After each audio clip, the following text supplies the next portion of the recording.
All right, here we are. We are live, live, live. He's feeling better. He's ready to talk. He's ready to chew fat, and he's not going to make any 3 counts tonight. I promise you that. Ooh, I'm not getting that.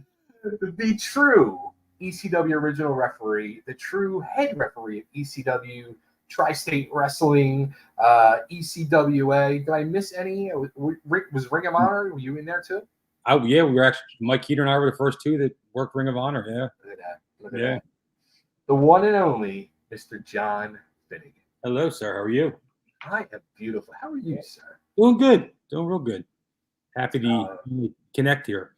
Sorry about last time. Had a little stomach bug, and I'm a wuss when it comes to stomach bugs. Forget it. I'm out for a day or 2. Yeah, here I'll tell you a funny story. When I did the chewing the fat with the Super Destroyers, all of a sudden my stomach just was like, "Oh, you're going to explode," and that's why if people notice, I'm standing the whole time I'm doing the interview because I had to go and I'm like holding it, and I'm like praying for my life. Yeah, tremendous. Super Destroyers. How are those guys doing? They're doing good. They're doing real good. Good. Doug's doing phenomenal, and AJ still wants to get in the ring, and I think he's out. Yeah. I'm sure. I'm sure he's still waiting to call to get to next Mania. I'm sure. Waiting by the phone.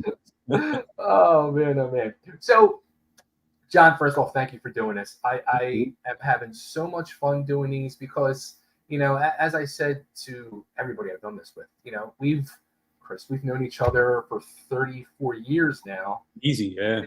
Yeah, and you run in circles. You're doing all these shows. You're doing all this, but you're run, and you never sometimes you'll sit and talk serious or real life for a few minutes, but right. Never like really in depth and like what's going on and how did this happen and how that happened. And I don't know, like with you, just like with everybody else, I don't know the John Finegan backstory, the true story, the real story, the whole dirt of John Finegan.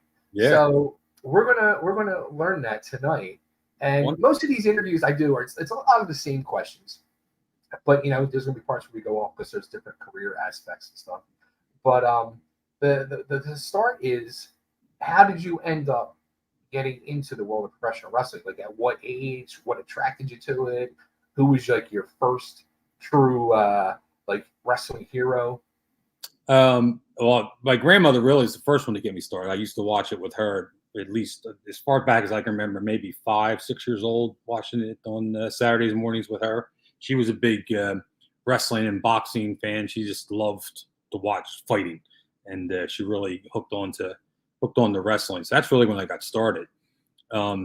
Breaking in, I kind of got lucky. I never really tell this part of the story because it still to this day ticks me off. The first person I went up to try to get into the business was Gorilla Monsoon. My initial job, I worked in purchasing and had a lot of different vendors that invited me to different lunches and things like that. It's called the Hideaway in Cherry Hill, New Jersey. It was a real popular, we're talking 85, I guess, 84, 85. Okay. And it was a popular wrestling in Cherry Hill, New Jersey, and it had a charity luncheon with local celebrities. Some Phillies, Flyers, Eagles. Gorilla Monsoon was there. He was one of them. So, I said, I'll definitely go. I'm trying to get in, so I want to talk to this guy. So I went up to him and asked him how to get into business, and he gave me the old pat on the back or pat on the head. Good luck, buddy. If you train and you do the right things and you stay on top of your everything like that, just completely kayfabe me. Absolutely kayfabe me. Never even mentioned Monster Factory or anything like that. Or he was still tight with Dick Worley, who, as the story goes on, I'll tell you, who eventually is the guy that trained. You wanted to be a ref, though, from the get-go? Never had any interest in wrestling. Really? Yeah, okay. I always thought the ref, like wrestlers, you have one match a night. Referees are involved almost throughout the show. Yeah. Multiple times. You get involved and you get involved in different things. So I always was interested in being a ref. So he patted me on the head and shushed me along and pretty much kayfabed me, and that was that. And then I knew that Buddy Rogers was living in Haddonfield, New Jersey, and I was living in Cherry Hill with my parents. So I literally went up to his house, knocked on his door, because I knew he was also involved in the Monster Factory. And I asked him how to get into the business. And he actually invited me in. I was probably there for an hour. He was actually on the verge of getting out of it with Larry. He was looking to get away from the Monster Factory. But he said, go see Larry, and he'll take care of you. Super nice guy. Couldn't have been more accommodating, buddy. And so the next day I drove to, I believe it was Paulsboro at that time where it was.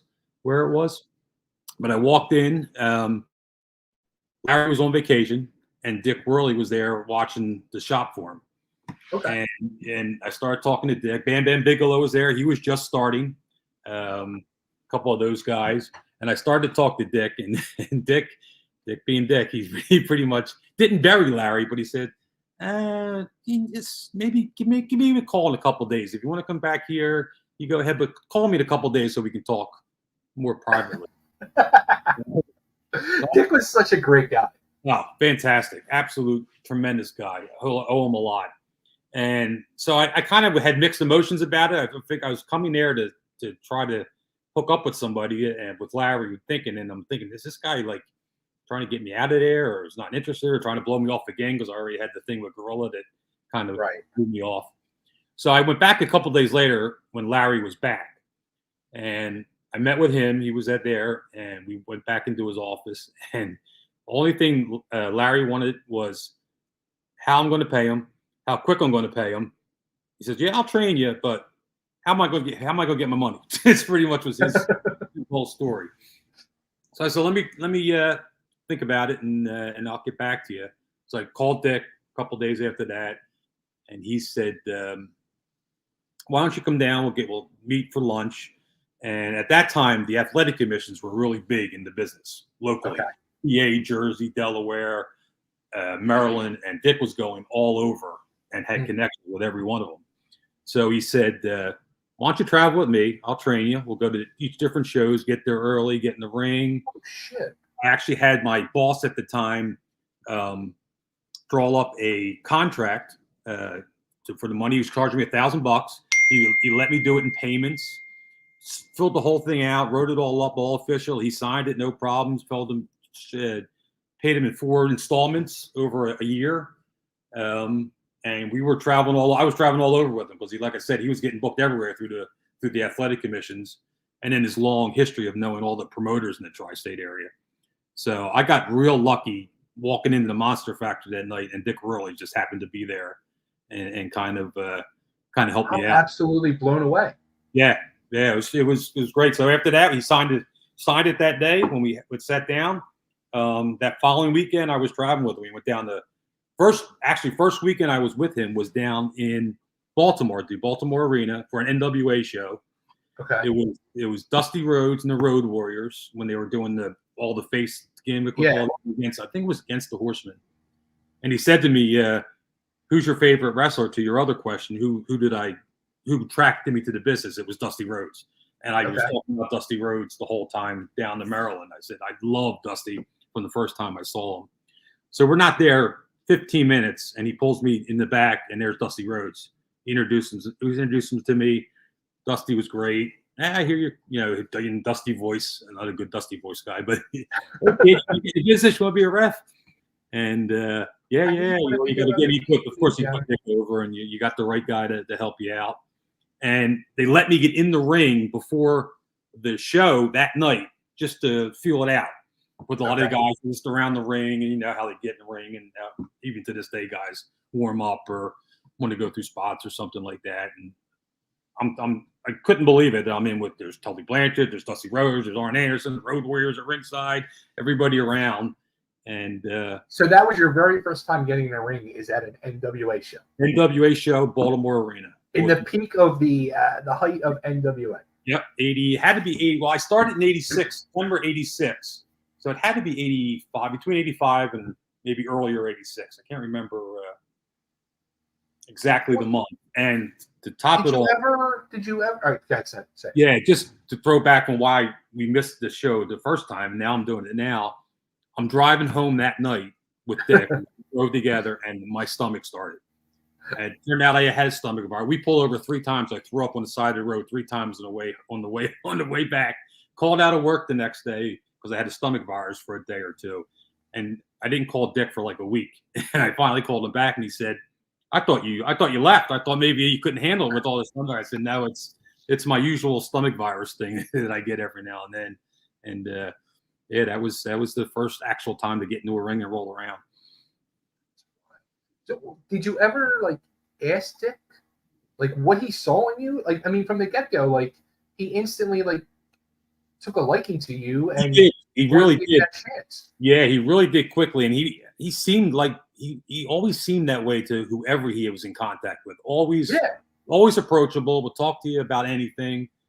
I don't know, and it was weird. He wasn't. I don't want to make this sound bad, but he wasn't the greatest trainer. He didn't give me the step by step thing. Yeah. But he kind of threw me in the ring, and then told me what I was doing wrong instead of do this, or this.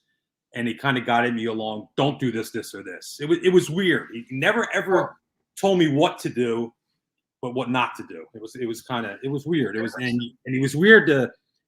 It was tough to talk to him because he's a very, even his appearance, he's a very stoic. Like he's scary. If you don't know him, I mean, a little guy, but he's like, you know, he's going to kick the shit out of you if you try anything. Yeah, with that nose, he had that busted up nose. Yeah. But he was just so helpful and really, I owe a lot to him. Really do to get the way I got started. So, what was your actual first match then? First match, I was actually this is another good story. I actually, like I said, I was traveling around with him. A lot of Jersey because that was his main thing was getting Jersey Athletic Commission. I did Maryland. I don't think we did any PAs. I don't think I traveled anywhere in PA. It was Jersey, Maryland, and I finally got my first assignment, and it was for an AWA show in Asbury Park when they were traveling around. I'm talking.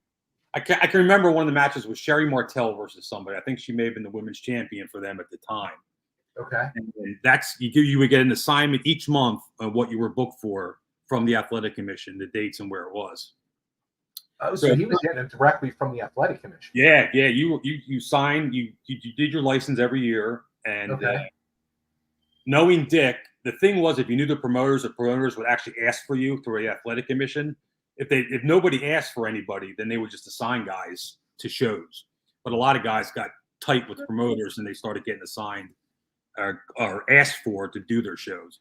So traveling with Dick was, hey, this guy's training with me. I want him too with me, which was again great. It was great. So that was my first assigned show. A week before that, I got a notice, and I don't know how they didn't realize this.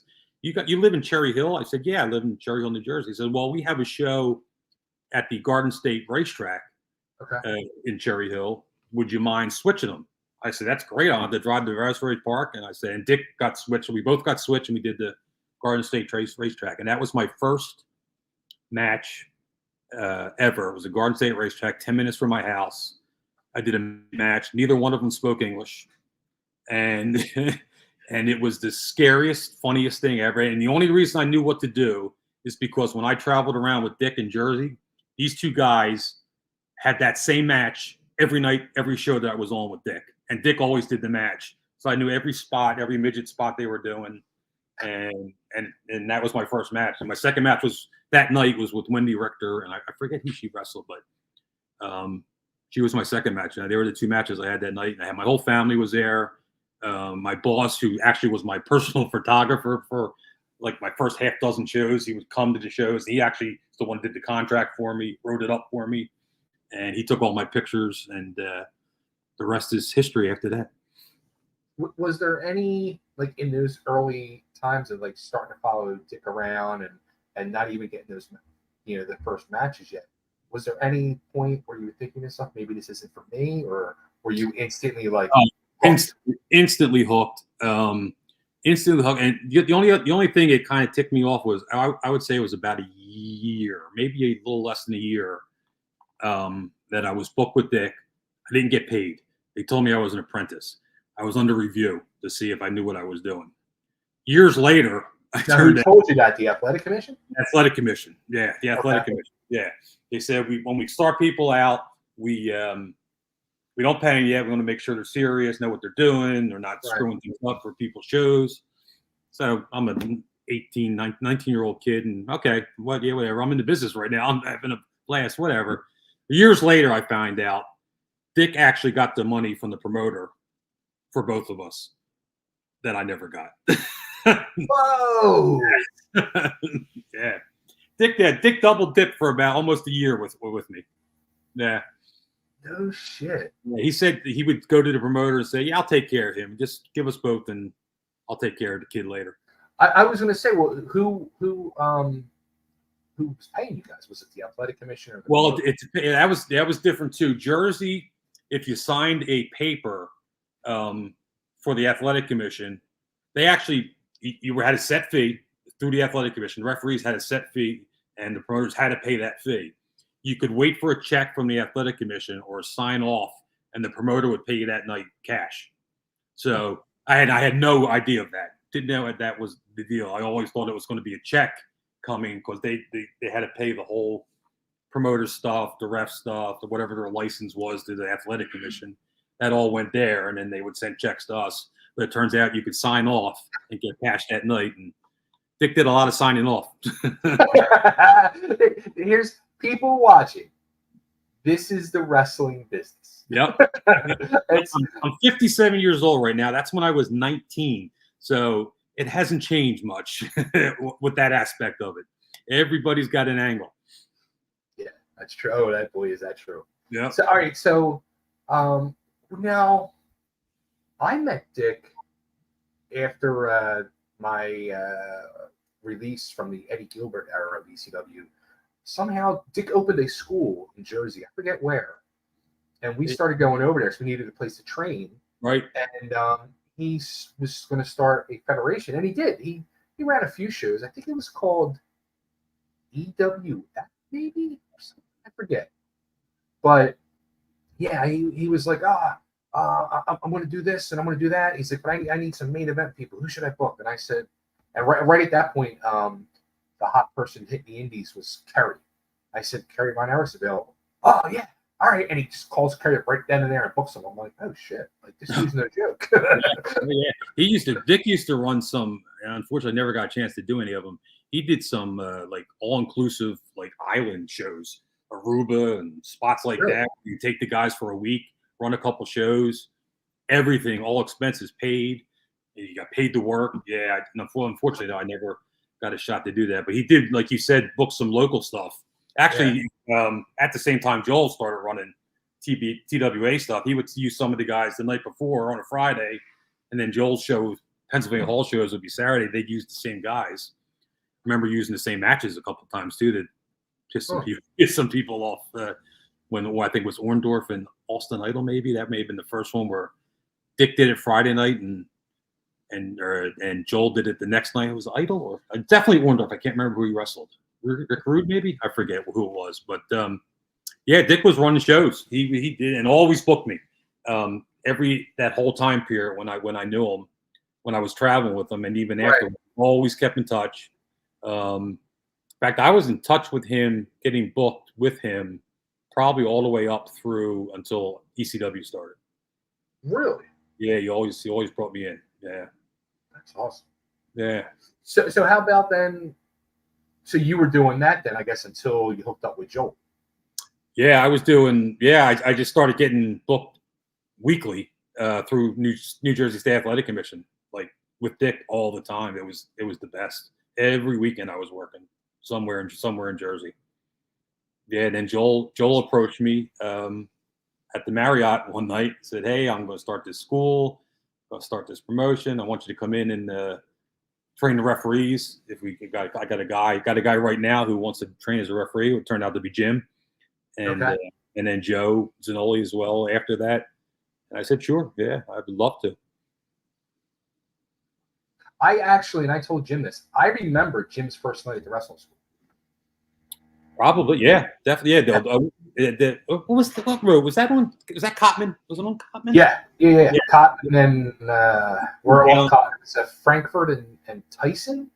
That's it. That may be it. Yeah. Yeah. Down in the gym underneath. Yeah, it's like a dungeon. Yeah. Yep. But yeah, I remember Jim's first night coming in there, and you trained him. Yeah. Yeah. Yep. And Joe Zanoli, I don't think was long after that. I don't know how far apart they were. It wasn't long because we were the three guys. Yeah. Getting a TWA. Yeah. I thought Joe was already there.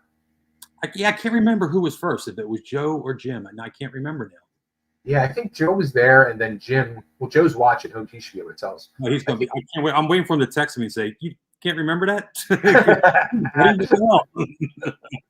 I'll get heat for that, I'm sure. If I'm wrong, I'm going to get heat. I'm waiting for my phone. Oh man, yeah. I mean, all right. So let's talk about the whole TWA thing. Yeah. What were your thoughts? Because you were, I mean, you for a few years now, you're out there in the trenches, and you're working big shows, indie shows, blah blah blah blah. Working, and then, ironically, I was working a lot for Larry Sharp after from the way things started, and Larry never did remember me coming to this. I was wondering that. Did he ever know? Not remember me, and I started going to his school to help out there. Probably around the time Tatanka, Chris Chavez was starting to train, and the Godfather, they were all there. I was going there. In fact, I remember getting my first pair of new boots to go there and break him in. Larry said, "Yeah, let's just keep coming back, and had no idea that I went to him early on to try to train. And it was funny. He would, as I was going there, and he started booking me on the shows, and continued, but him and Dennis as well. Dennis was great guy as well. Took care of me as well. And after a while, when I was going to the factory every week just to train and hang out, Larry pulls me into the office. And he says, "Do me a favor. Anybody asks, get out of the office."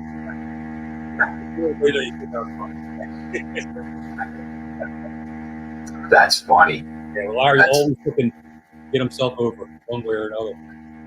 That's funny. So, all right, so you hook up with Goodhart, and at that point, like I probably didn't even come into the business yet, but was there like a difference of working with Joel and Tri-State compared to like the other indies around? Nah, not really. Other than maybe when Joel got rolling, the names he'd be bringing in were unbelievable. Right. I'm thinking, wow, this is great. All these different people that he's bringing in, but I think it was kind of the same. I didn't really see anything different. No, Joel didn't work you, that's for sure. Joel was straight up, always was straight up with me. I always got along with Joel. Told me how it was, asked me what he wanted me to do or whatever, and we always got along. In fact, right. We used to have Chinese food on Monday nights before we went over to the school, right across the street. Oh yeah. Yeah, it was right across the street from the school, and we would meet there on Mondays and then go over to the school afterward. Joel, another guy, Dick, Joel, Todd, Paul. That's my story and my mentors through the business. And God, couldn't ask for a better bunch of guys to learn from. That's awesome. Yeah, like it's weird because to me, like my first taste of indie world was, working. I never had to work with Joel, but the school and being at all the Tri-State shows, right, and then going to ECW as well. The early days with Todd and then Paul. Like it was always the other indie shows I worked always seemed, I don't want to say not as professional, but not as like TWA, ECW seemed more major league. Yes, I agree with that. Oh, yes, yeah. People looked at TWA and ECWA differently on the indie scene. I mean, they quickly weren't. Not that they weren't. They were indies to begin with, but people looked at them differently, as like you said, a step up. Sure. Yeah. So Joel's doing these tremendous things, setting the indie world on fire. He's getting tons of press. Things are building, and then the bottom comes out. Did you have any inkling? Were you shocked? Not a clue. We were still talking about Buddy Rogers and Buddy. I could not wait. whatever it took, I was reffing that match, Buddy Rogers and Buddy Landell. I could not wait for that to happen. Had no clue until I heard it on the radio that morning. Right. Yeah, to where he announced it to everybody. Had no idea. I mean, you're thinking all this talent that he's bringing in, and he paid everybody well, never not paid anybody.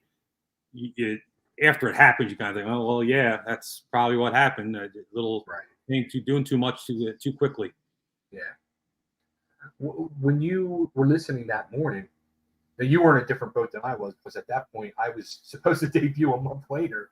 So the whole rug was pulled from under me, but you were already out on the indie scene for a few years. Right.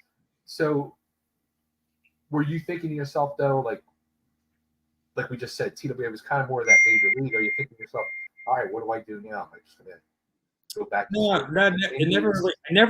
I never took wrestling, as much as I love it, and I've been lucky through the years to never have to rely on wrestling being my number one income. Never ever. I had like I said, I've been working at the same job for, it'll be 34 years in September, and always had it, always worked through it, just worked, and they were great with me, let me to do the weekend shows. I had to leave early sometimes, come in early or later on a Monday off a pay-per-view. They were always great to me, but I never took wrestling like that's number one, but do or die, and that's the way it is. I never ever, even jumping ahead to the one night stands when they offered me a deal, I just turned it down. I just never didn't trust the business. Back in TWA early ECW, I guess because I was working so much on the indies, I figured I'd just be picking up other indies. And of course, ECW started not long after that with Todd wanting to get things rolling, so it worked out again. But I never threw everything in 100%, saying, "Oh, this is it. This is the way I'm going to keep a roof over my family's house," because we'd be sitting in a garage somewhere right now if I did that. Did you ever want it to be, or you just never even looked at it like that ever? I did when I was younger. Sure. Married, then we had kids, and I just couldn't see myself leaving them for 2 weeks at a time, out of another country, traveling.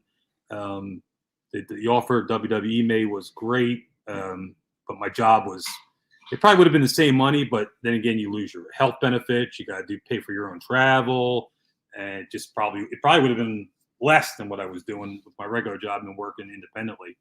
So the only thing I regret is never being able to work a WrestleMania.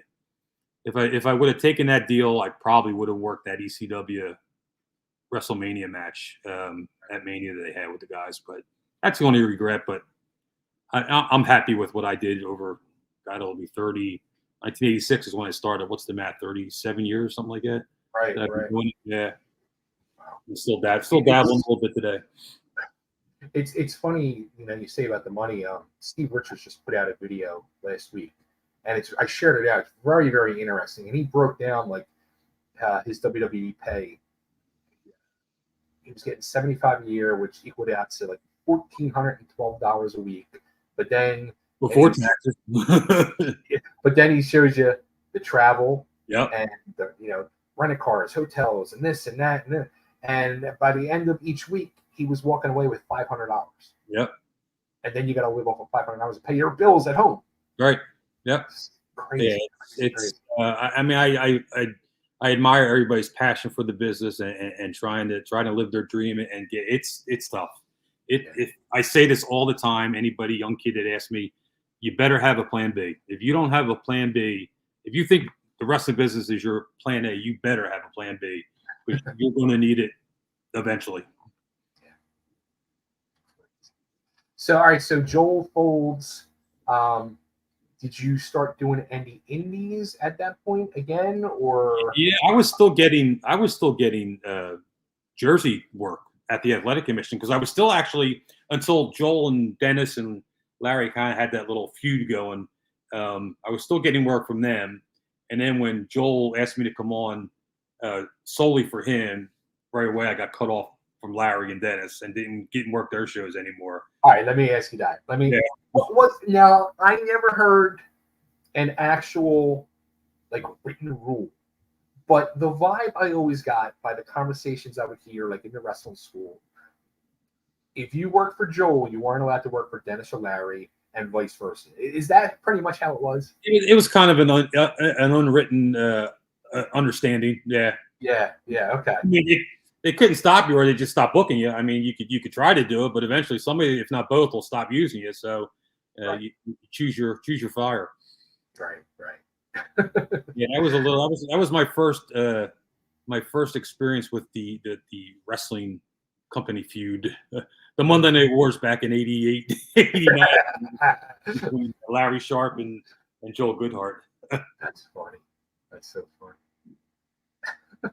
So, all right. So, did you know Todd at all, like from his involvement with Joel, or no? Yeah, other than when he came in, I had no idea he was involved as much as he was behind the scenes. I met him when he first came in and did some of the ring announcing at Pennsylvania Hall, and just we just hit it off, just bullshitting and talking, and always had a good relationship. And to this day, he's probably one of my best friends from the wrestling business. Talk to him all the time.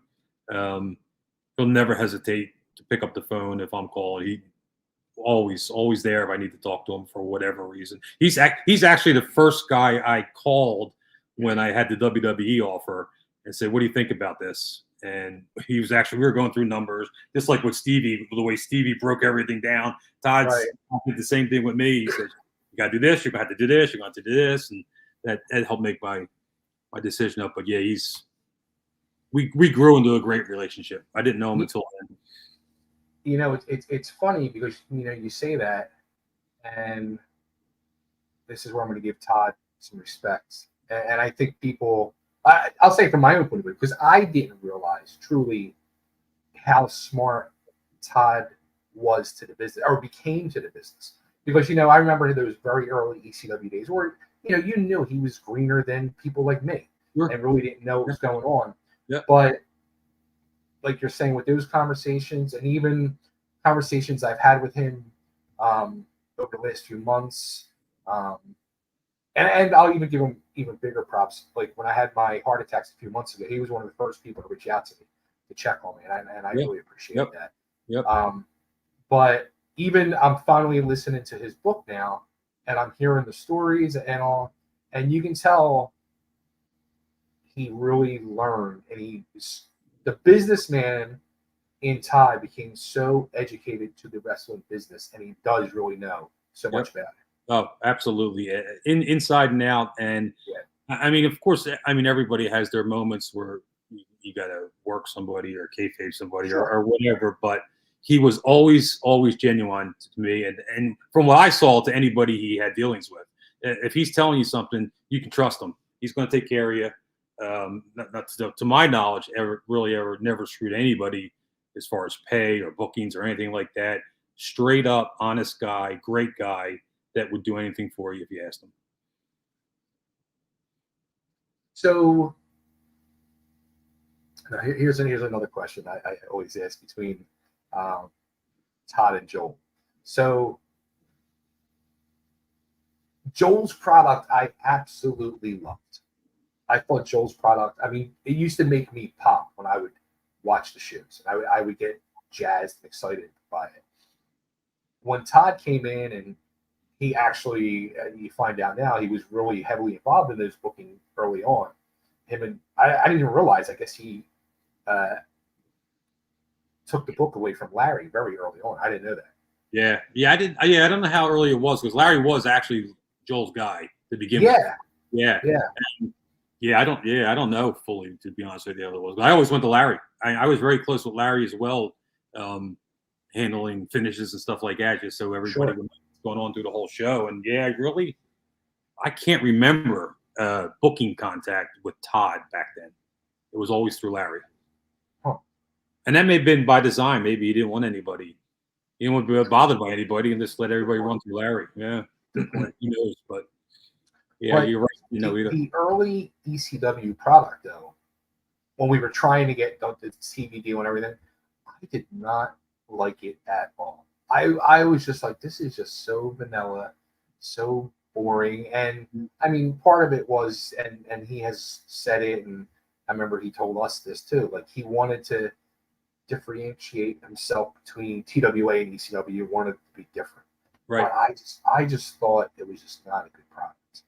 What were your feelings on the product of early ECW? I thought early ECW, I kind of agree with you. It was almost like just another indie that was out there. Nothing. It started to grow into getting names in and stuff like that until maybe Terry came in. Mm-hmm. Probably Terry or Jimmy Snuka. Those, just to throw some names out there. But yeah, you're right. It was it got a slow start to begin with, but it ended up growing into what we know it turned into. But yeah, I agree. It was not exciting to begin with. No, that's definitely the word. It was not exciting at all. No. The entry into ECW of Eddie Gilbert. How did you find out about that? What were your initial feelings? Actually, I was always a fan of Eddie Gilbert, so I was actually really excited to work with him or for him, whichever you want to say. And he was a different guy, Eddie. Luckily, I mean, I got along with him. I really had no issues with him at all.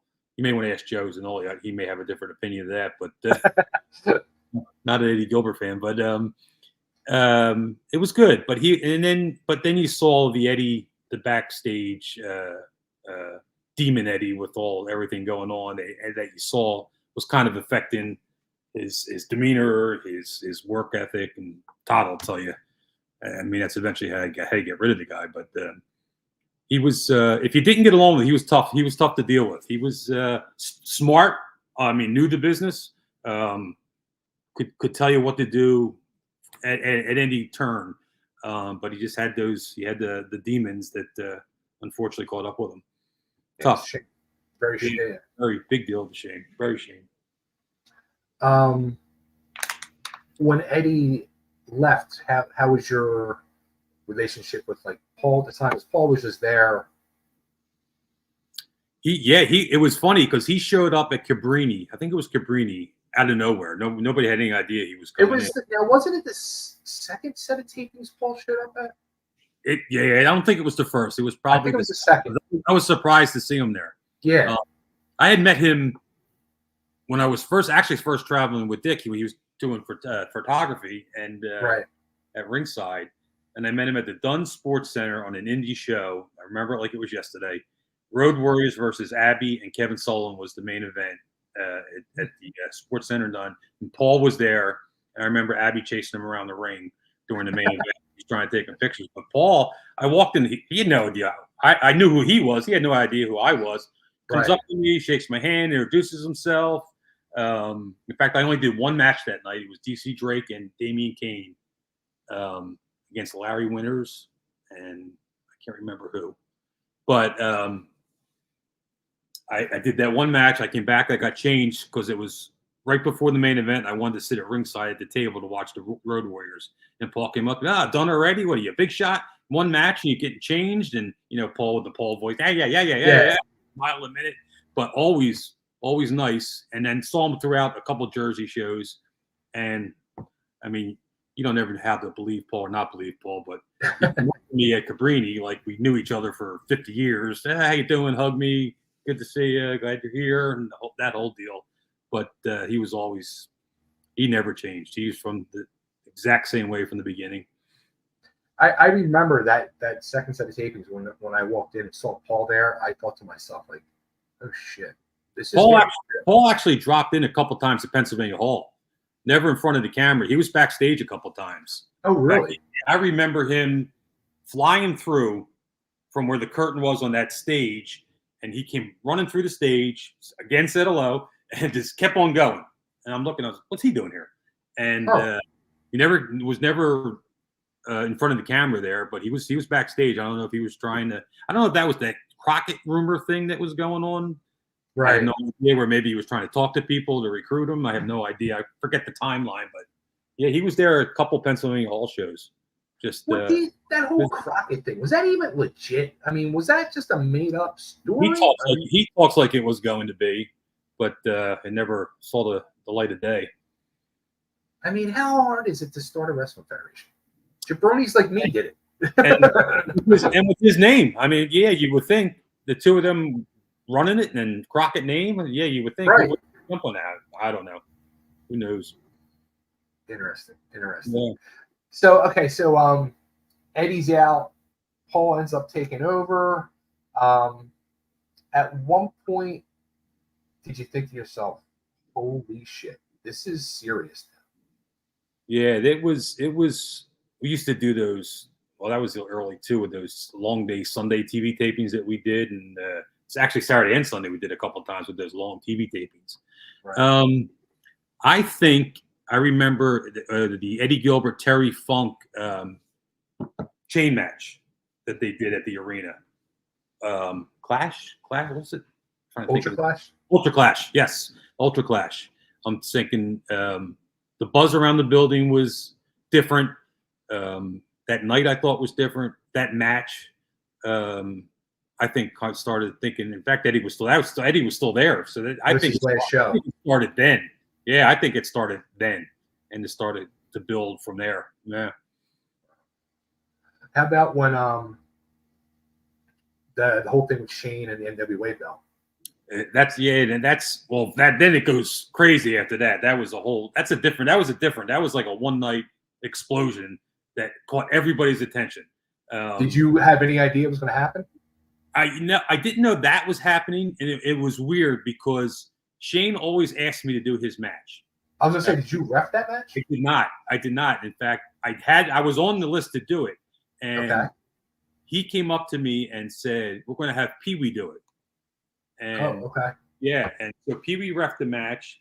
I don't know if he was protecting me because of what was about to happen. He didn't want me out there to be the heat on the ref that was in the ring doing it. I have another guy who took care of me and always was good to me was Shane. And I kind of think today that was kind of what he had in mind. Never explained it to me, but it was weird. He came to me and said, "We're going to have Pee Wee do this if you don't mind." I said, "Yeah, whatever you want." And had no idea. You have to ask him at this point of what you got to ask him. Yeah. You know what? I should, and I never did. I really should. In fact, I just saw him at the arena at the WrestleMania weekend when I did that Battleground show, and that's the last time I seen him. But yeah, I never did ask him that, and that's what I assume it was because he always took care of me and always asked for me to do it, which was kind of what caught me by surprise. Like, wow, Shane's telling me to want me to do his match, but I never started complain or anything like that. I said, yeah, whatever you need. So yeah, I'm going to have to next time next time. So what's the deal with that? So when it happened, were you like watching on the monitor in the back? Yeah. Oh yeah. We were all, everybody was always around the monitor. If you weren't in the ring, you were around that monitor watching everybody was watching what was going on. And I was surprised. I knew that there was rumblings about changing the name around that time, but you're just hearing stories in the locker room. And then when that went down, I don't think a lot of people actually knew it. That was what was going to happen. I got chills thinking about it. Yeah, it was cool. It was different. There you go. That's what started the Extreme era. And it was different and people didn't expect it. And you got all those supposed smart people in the crowd. They had no idea. I love watching it because like the McGee brothers and all that. The look on their faces, they're just like looking at each other like, is this really happening? I always find myself looking at that first few rows in the background on the hard channel just to see what the reaction. I always remember the reaction when Arn Anderson came in as a surprise. Him and Bobby Eaton came in as a surprise. And those people, they pissed their pants because they had no idea what just happened. It was so much fun watching them in the background. It was great. You knew you were getting the smart guys surprising them. That didn't happen. God, nowadays, forget it. But back then, you knew it was something different because you were fooling everybody at the time. It was. I mean, those times were truly. That was before I went back as a Dudley. That was like a year before I went back as a Dudley. But like you said, like when I was back there for that year and a half as a Dudley, when I wasn't having to worry about what we were doing out in the ring by that fucking monitor, because you never knew what was going to happen, and you didn't know. So you were just like, and between hearing the crowd reaction on the other side of that curtain that was 10 feet away from you, and seeing it unfold on that little 10-inch screen was unbelievable. Yeah, I mean, even watching the monitor, and it doesn't, and it should happen a lot more now. A lot of guys don't watch the monitor. I mean, that was a way of learning exactly too. What to do when, and kids just today don't do that a lot. I just don't see it. Really? Yeah, I'm only working for ECWA now, but which they're a pretty knit tight group, and they all do pay attention. But through my years before ECW, during ECW, doing indies after, it was you never saw that a lot, which was unfortunate. You could gradually see the generation losing interest, losing respect for the business, showing how to learn, and it's unfortunate because you should watch every match on every show and figure out what to do, what not to do. Make sure you don't do. I mean, simple things that we all know, and it's a shame it just doesn't happen. And it's just, I mean, it's supporting, you know, your brothers and sisters of the business, and just it's interesting, very interesting. So ECW goes extreme. Things really start to just explode. Not just in the tri-state area, but it's now becoming like a worldwide phenom, thanks to this thing that's all of a sudden starting the internet. Right. Yeah, that's the funny thing. People don't even realize, like, that was the very early days of the internet too. Right. Another opportune time for ECW. The internet's just starting to get rolling, and they're the hot thing. They're the hot thing about to explode on it, which was even more to their success. It's crazy. So, like, here, one of my most hysterical John Finegan moments, and I laugh my ass off every time I go back and I'll watch it. November to Remember, 1995. The Dudleys, I forget who we even were going to work. But we're out there, and Bubba gets on the microphone to introduce the show. And he does the big intro, let's get ready to rock. Yeah. And you're just standing back there, and you're like this. You're watching it, and all of a sudden, you're just like, you're just shaking your... And I remember being in the ring and watching you do that, laughing. And now when I go back and I watch that, I just laugh my ass off every time. It's funny you bring. I remember that now that you bring it up. It's so I see all these different videos that people post, and I have to take double takes sometimes. I did that. I was in there for that, and just when people start talking about things and that, I do remember that because I remember watching that promo on TV later, and doing that. I'm thinking. And I was just there doing it, reacting to it, and I had no idea I was doing it until I saw it on camera myself. But yeah, I always love working with you guys. I mean, I love Bubba. Bubba has a hot, cold relationship with some people sometimes, but they were always, the whole group was always good from the beginning of the few beginning guys into what it grew into. It was always a fun time. It really was. What like looking back, like as it was blowing up, did you think to yourself, like, especially after the pay-per-view and stuff like that, and things, they started touring around, did you go out on the road with them? Or not as much as Jim? Jim was at every show. Right. I just couldn't. I wouldn't commit to it. I just didn't trust. You didn't want to take that chance. Now we're talking. I started in '86. Now we're talking early '90s to the mid '90s, and I'm at my job and never even thought of it. Really? Hey, forget it. I'm gonna go every weekend. I just didn't trust it. I always had that in the back of my mind. You could be going tomorrow and be done, and then what do you do if you walked away from something really good?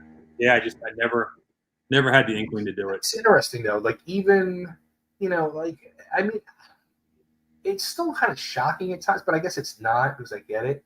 But like when you think to yourself, they're on pay-per-view now.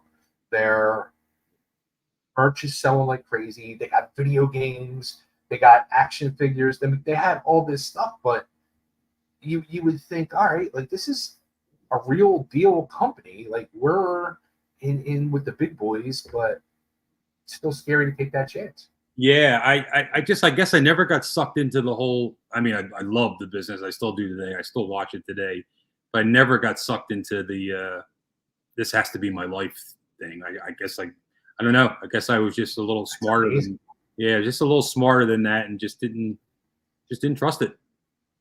Did anybody like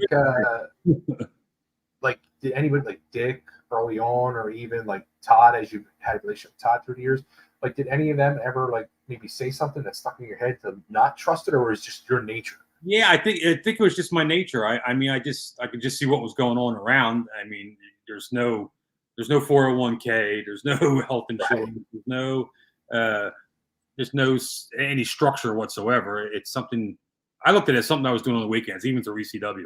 I really did. As much as I loved it, I still that was secondary, and my family and my real job was number one. So whatever was important for them is what I made sure I did. How about when there was the whole rumbling? There's the mole, Todd's the mole, and then Todd's out. Like, were things getting different at that point? 'Cause now, like, you know, Yeah, as much as that's a big story, I never really heard that within when we were doing. I mean, we were doing our thing every weekend, and right? again, you hear the locker room talk, but it's wrestling. Is what was my attitude. It's wrestling. I don't want to be bothered with that. I just want to do these 3 matches and enjoy myself and Right. get paid and go home, and that's it. I never got wrapped into the behind the scenes nonsense.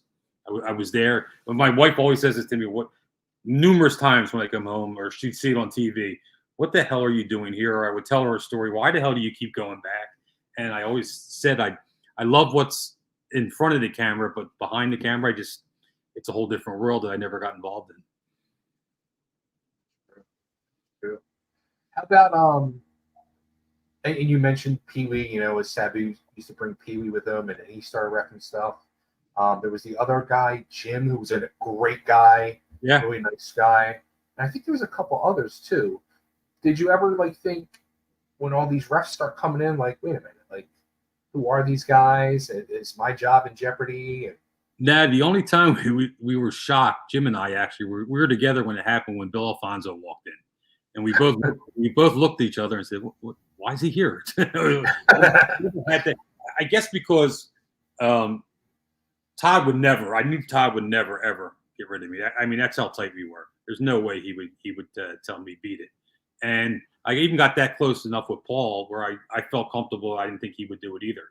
And but when Bill came in, Jim and I can remember it like it was the other day. We looked at each other like, "What's he doing here? One of us gone or something like that?" Because it was because we all, well, of course, you knew of Bill, and he's been around forever, and right, which turned into another great angle to ECW. Yeah. But yeah, that was fucking whistle. Didn't you want to choke him with that fucking whistle? Yeah, especially when he's right in your face, right at the when you're doing the count, he's right in your ear with it. But yeah, that was the only time we kind of looked at each other cross-eyed and said, "Wait, what's going on?" But I mean, that night it was explained to what was going on. So that was the end of that. What about Mr. Hall of Famer now himself, Paul Heyman? I mean, Paul was truly. You always hear the mad genius, the things like that. And I remember, you know, many times like on the fly, he'd come up to fucking people talking about their matches and start doing stuff. And I remember you being involved in conversations and lending your opinion.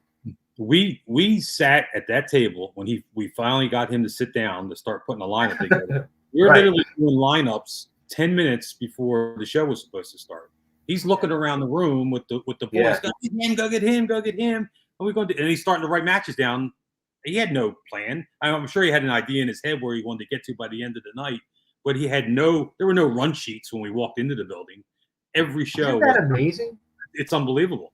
Probably to the death of ECW at the very end, because he really had no structure or organization, and probably should only have been handling the wrestling end of it and not getting to the business financial end of it. But literally 95% of the shows 10 minutes before, we were sitting there, me, Bob, Jim, Paul, Tommy at times, Taz at times, putting the show down on paper 10 minutes before it was supposed to start. And you know what's crazy? Like, I worked with Jim Kettner in between my Hell Rider Day and Dudley Day. I went to ECWA for that year and a half, 2 years. And he was the exact opposite. He had such structure. He would have a whole year of shows booked out in advance and every match scripted. Yeah. Oh, it's unbelievable. And on top of that, he had Joe would show me this. He'd have a list of jobs for the wrestlers to do at every show. These guys are setting up chairs. These guys are breaking down the ring. These guys are sweeping the floor. Literally written down with your name and what you were doing. Yeah, he was a different one, but everybody respected him and nobody gave him shit. Or you'd think you'd be off the next show or not be used again. But yeah, he had his thumb on everything and had it completely organized. It's amazing. It's amazing. Yeah.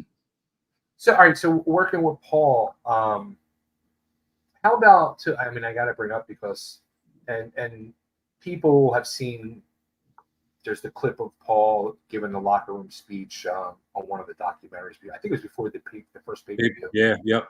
But even Paul's Hall of Fame speech, what were, I speak about it many times, but what was your thoughts, of those, especially the arena locker room speeches before any of the shows, not even before the pay-per-views?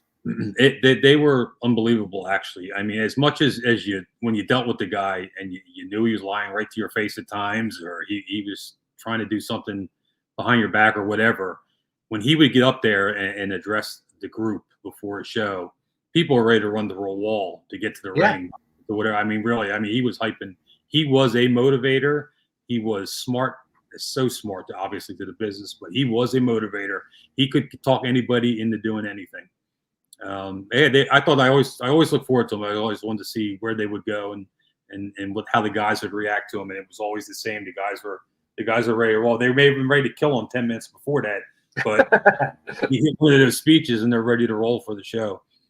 I mean, that's what I said. I try to explain to people. I'm like, he would give those speeches, and I think he came up to us and said, "Oh yeah, we're gonna put a gun to your head and pull the trigger." Okay, Paul. Yeah, sure, Paul. Yeah, whatever you need. Yeah. In fact, you mentioned the Hall of Fame speech for WWE. My wife, who can't stand the wrestling business, and only went to a couple shows the whole time I did it. In fact, one show, her and her friend went. It was an outdoor show, and they literally turned their chairs away to get suntan. That's how much being at the show.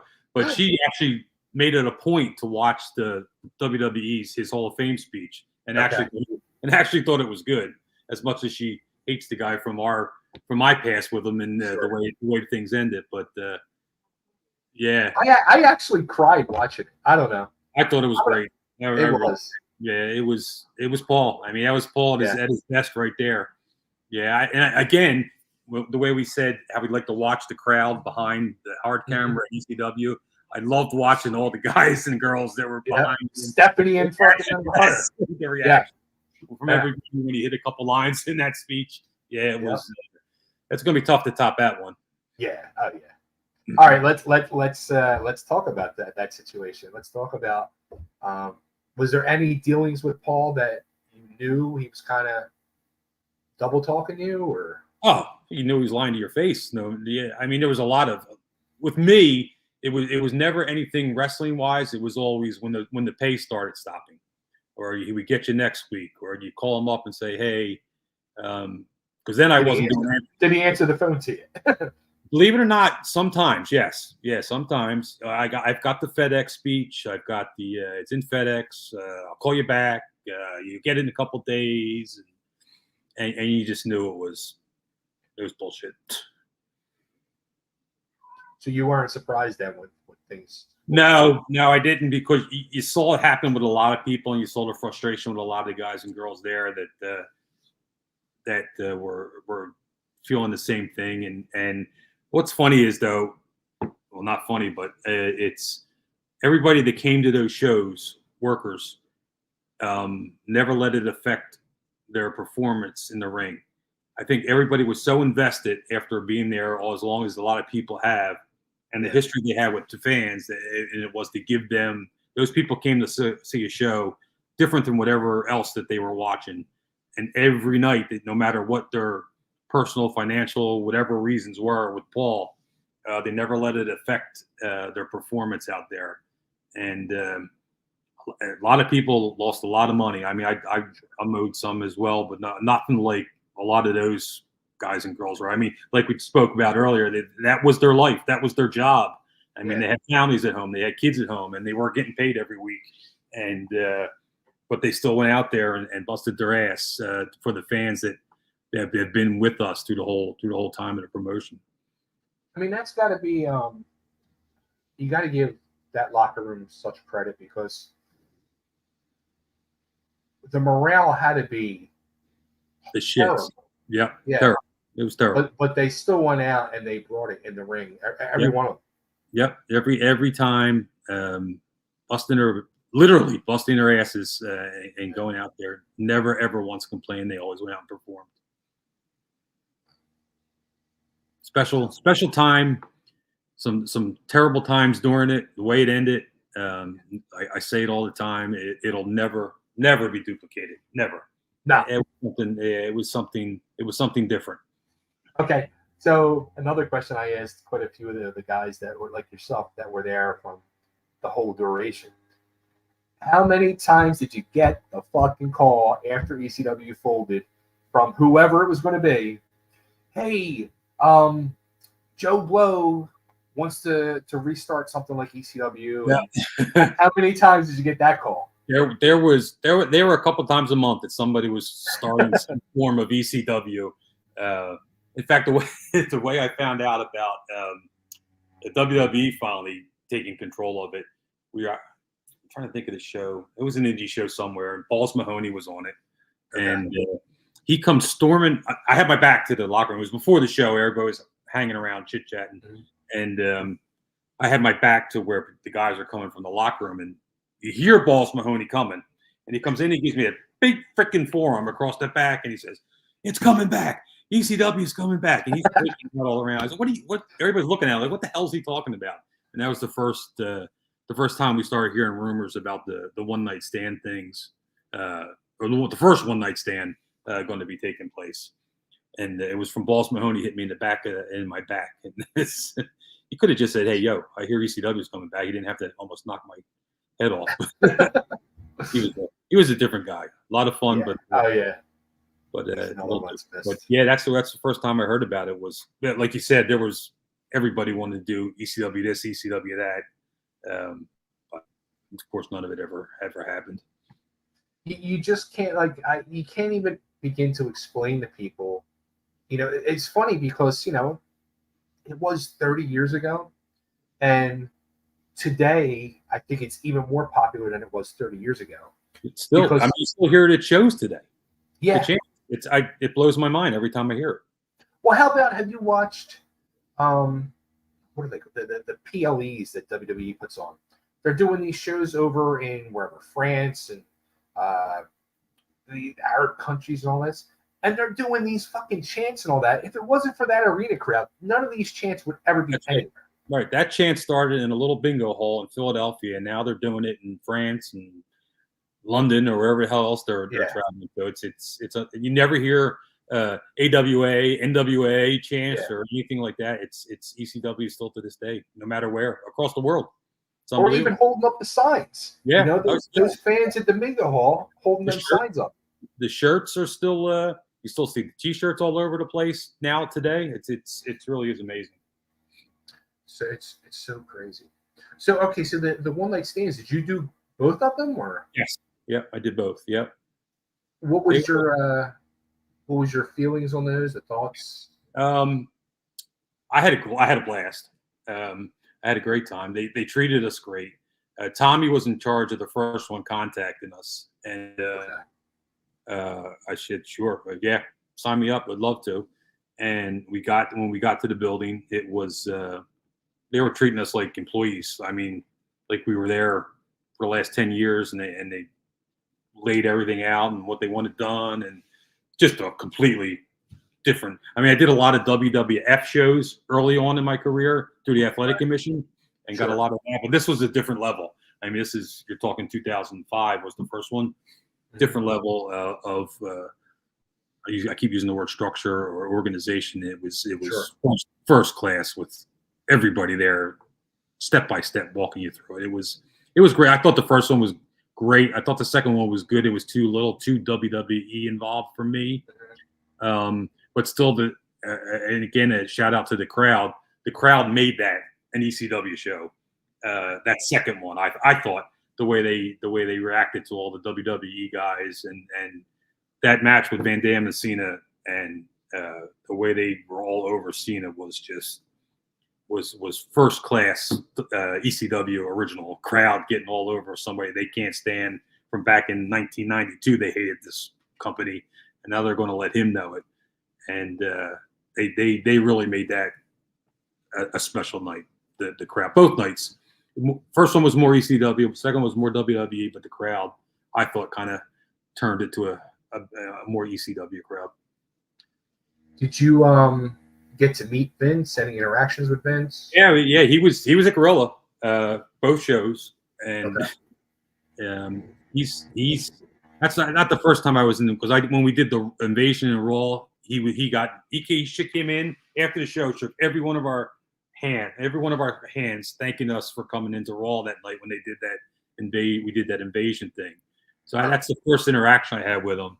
But he was at the tapings, both pay-per-views, and yeah, I mean the referees are involved a lot in WWE. They're always in Gorilla, make sure you're there. Whatever's we gotta have the next match up, and if they need anybody to do run in or whatever they do, they're always there. And he was there, interacting with us all the time. And when he walks into a room, it's weird. He walks into a room and the room stops. It was interesting to see it for the first time when he walked in. I remember when they started the TV ECW back on TV when they brought it back, their version of ECW. We did a TV taping at that same building in New York, and it was Batista versus somebody. It may have been Big Show, it may have been somebody else. But the fans started chanting, "You can't wrestle. You can't wrestle," was a chant. Vince is a gorilla. He says, "What are they saying? What are they saying?" You can't wrestle. Oh, that's fucking funny. He starts laughing. And he says, "Oh, I'm crazy." And I said, "Yeah, that's your ECW crowd for you." That's funny. Yeah. How about you mentioned that they offered you a deal. Yeah, after the second one night stand, I actually got a call from Tommy after the pay-per-view.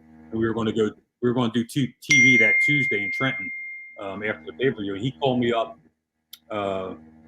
Monday morning at my work and said they want to hire you. And I said, "I can't. Are you serious? I can't leave here." He says, "Just talk to them and see what the interest is, but they want to give you a contract." So that night at the first TV we did in Trenton, which was horrible. Everybody remembers that first TV taping that ECW they put out there with the zombie and everything. Right. People shit all over it. We had a meeting after that taping because it was before SmackDown. John Laurinaitis was calling the meeting, and he ripped into every one of us like we're the ones that just put a shit show out there. And I'm thinking to myself, you're the guys that wrote this shit show. We went out and did what we wanted to do, and he was burying every one of us, how bad it was, and basically telling us it was our fault that show was terrible. And everybody's like, everybody's like stunned. And the meeting's done. He says to me, "I want to talk to you, kid, later." And he points to me. So I knew it was coming. Somebody was supposed to ask me because Tommy said either him or somebody else would ask me to come back, or ask me for a meeting and let me offer me the deal. So we all left and got dressed, and I went back and I knocked on the office door to go back to talk to him, and the door opens up and he's talking to Big Show, and Big Show turns around and looks at me like, "Who the fuck are you and why are you bothering us?" Look, like, sorry, closed the door and just waited until they were done. And then he came in. Big Show left, and John brought me in, and we want to hire you. And he starts showing me all these papers with the referee salaries on it that are terrific. I mean, $250,000 plus a year. Some of these guys are pulling in. Of course, they've been there for 20 years and they're doing well. And he offers me what he offers me, which is not $250,000 a year, and no health insurance and no this and no that. And I said, I don't think I just can't leave my job and my family and do this. He was actually very, very cool about it. He understood, and he invited me to anytime we're in the area, come and you're booked on the show. If you can get there, and we'll use you on the show. And I've worked for them almost a little over a year, coming to different spot shows and TVs. If TVs were in the area, I would go and they would use me. I got to work Madison Square Garden from that TV show, which was unbelievable, and did a lot of big arenas that year, a little over a year, and yeah, I mean they were great to me, and then it just slowly stopped, and I just didn't bother going back. I could kind of feel like if I was there, they'd pay me. They would definitely pay you, but you sit there and you do nothing. They wouldn't use you again, so I just stopped going. Survivor Series in Philly in November was the last show I was at, and they actually were going to have me do a spot with Fit Finley, where he was going to come out and interfere, and he'd have his shillelagh thing in his hand, and the referee ran out behind him and took it off him before he got to the ring. I was supposed to do that, and at the last minute they pulled me off it and put Mickey J or one of the other guys. And at that time I knew I was not that I wasn't wanted, but they weren't going to use me. So that was the end. That was the end of that. Well, how about that? Like you mentioned, the other guys do. I mean, most of their crop of referees now. I mean, some have been around the block for a little while, but a lot of them are young. You can tell they're kids. Yeah, do they realize who you are, or do they talk to you, like come to you and say, "What was this match like?" Or the guys at the time I was going. Do you mean when I was there? Yeah. No, well, when I was going, it was a lot of the guys who've been there forever. There weren't a lot of young kids. But yeah, you're right. I noticed that today. It's they don't have to pay them like they're paying the names have been around. I'm sure Charles Robinson's doing very well. He's been there forever, and he's a great guy. But like you said, it's all kids that are there now. I mean, there's a lot of money going around, so I'm sure they're probably doing well. But yeah, they definitely went to a younger version. And it's funny because that's completely different. John said to me that Vince. He told me, which I still remember this day, and I'll never forget. He says Vince likes you and he wants you here. It was one of the first things he said to me when he was going to offer me the contract. And he said to me that Vince always liked the guy that looked a little older, bigger, looked like he was actually an authority figure, and that's what he always liked in a referee. That's definitely changed now with him gone and Triple H. Yeah. But they definitely went to a younger version of refs. Isn't it funny though, because you mentioned, a few times like no health insurance, no 401k. Right. Here's this multi-billion-dollar company, and it revolves around people putting their body on the line, and they don't offer health insurance. Yeah, well, it goes back. It's sad because I think it goes back to guys and girls that want to be wrestlers, want to be wrestlers, and they don't think about that. They don't think that they're not getting health insurance, or they don't have a savings plan, or they don't know what they're going to do when they're 45 and can't walk anymore. And I it's sad to say, I think the wrestling business knows that, and they have no reason to do it. Why put all that expense out? People are going to die to come in here and work for this business, for this company, and they'll do anything to do it. Why do we have to give them benefits? They're going to come back anyway. Sad. It's a shame. It's a shame. It's crazy too, because like I know for myself, like, and I'm 54 years old now, and I did maybe a tenth of what some of these people are doing, and it's hard for me to get up and move and walk at times. Right. And I did an autograph signing here last year with Kevin Sullivan and Buff Bagwell. And Bagwell, oh my God, watching that poor guy walk was, I like wanted to cry for him. I was like, I'll never, ever fucking complain again, like watching him walk. I mean, those guys in that period, first of all juiced up. I'm sure that had a lot of effect on them as well. But they wanted to make it in the wrestling business, and they were going to do whatever it took to do it. And that light slowly dwindles. And like I said, you better have a plan B. You're going to walk around a convention barely able to walk with not a home to go to. Where am I going to stay when I leave here? As much as I love the spectacle of the wrestling business, the behind the scene and the after career of wrestlers is really sad. Mm-hmm. It is. It really Yeah. is. So okay, so ECW closes. You did a couple of one night stands, but at that point, when it closes, were you ever at any point like, yeah, maybe I'm like over it, or you still were interested in working?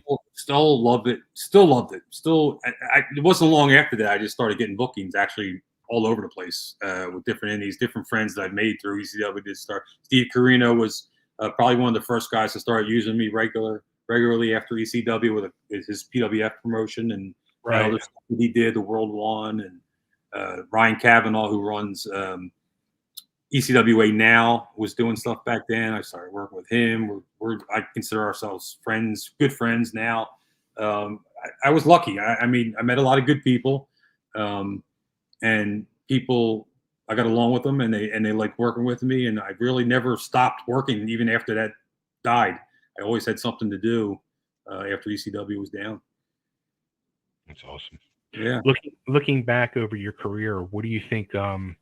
What are like top 3 favorite matches you did? I say it a lot. The Malenko Guerrero series that we did were tremendous. Ooh. Loved doing them.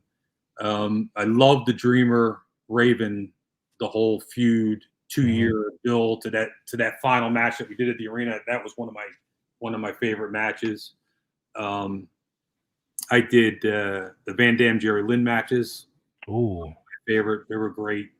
Got a lot earlier in my career. Got a lot lucky to work with a lot of names, but they weren't great matches. They were just guys that were just probably coming off the mid '80s and are on the Indies, and they're big names at a show, but they weren't great matches. But it was cool to work with the guys I watched with on TV with my grandmother or whoever else I was sitting there Saturday mornings watching. But those 3 were probably my top favorite ones. And then I loved doing the Cena Van Dam one at that one night stand, just because the whole atmosphere, as we spoke about earlier with the crowd, who I thought even made that even bigger than it was. That match was a lot of fun to do. How about when and it's been talked about a lot during the Paul's Hall of Fame entry when he brought Dusty in to ECW. Yeah. And you now get to work with that person who was like your wrestling hero. Yeah, it was cool just to be in the same locker room with him. He was so helpful to people. Would help anybody that asked, and would watch matches and let people know if you asked them. It was pretty cool to be in there with him. And I got his later on. 3PW was Blue Meanie and was his deal that he did later. He brought Dusty in at one time. It was Dusty, Abbey, and Terry Funk in a 3-way last man standing match at forget there's one of the concert places over in Philly. Oh, was it the Electric Factory? The Electric Factory, yes. Yeah. Electric Factory. And Dusty got screwed in the match and Terry Funk won, and Dusty gave him the bionic elbow.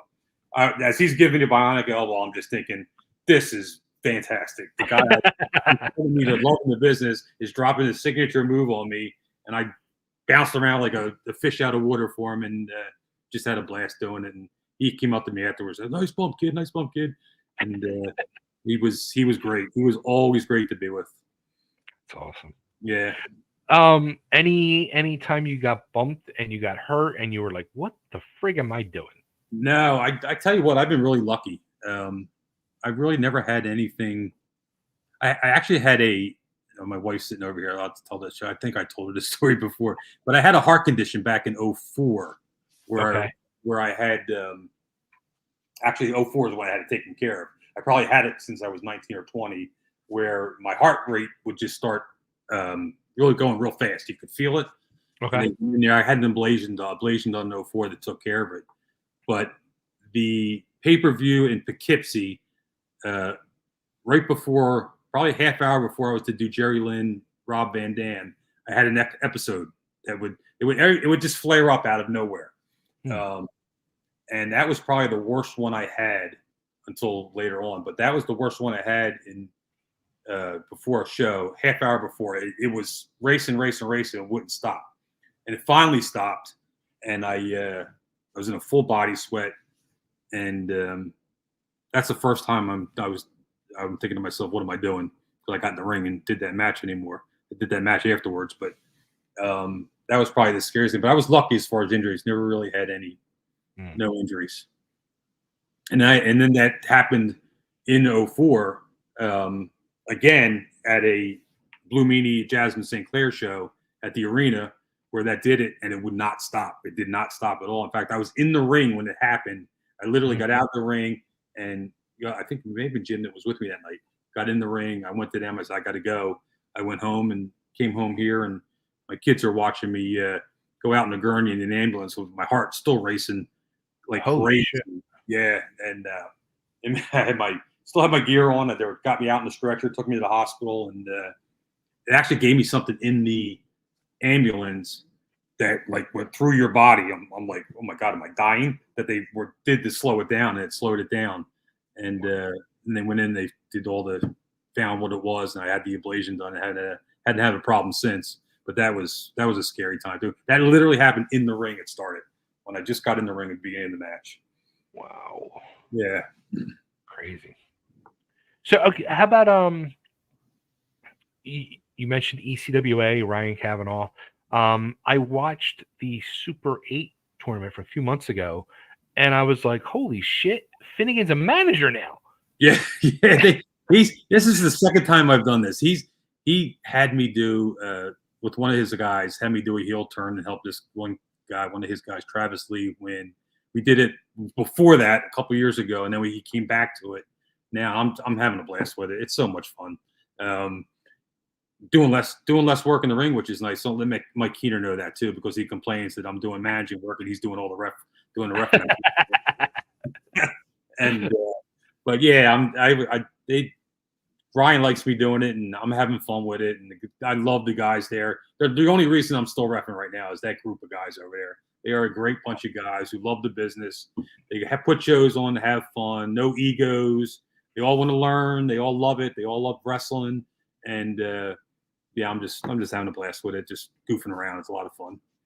Now, did I see you're not going to be at the reunion show? Which reunion show? ECWA? No, I am not. I actually will be on a plane on a family vacation to Florida. Yeah, we'll be going. Yeah, we'll be going. And actually, I don't really think I probably would have been there, but it's more to Jim's old Kettner's group and his era of the group. And I think they're actually using a couple of guys that they used back during his era. So I don't even know if I would have worked anyway. And then of course they got a couple of guys that are guest reffing that they brought back, some of the old ECWA names. Yeah. I would have been there if we weren't going on vacation, but now I'll be going to visit Mickey, and he'll be taking all my money that week. Oh, too funny. Yeah, well, for everybody, that ECWA reunion show is going to be off the hook. It's going to be fun. Yeah, they've got everybody coming back.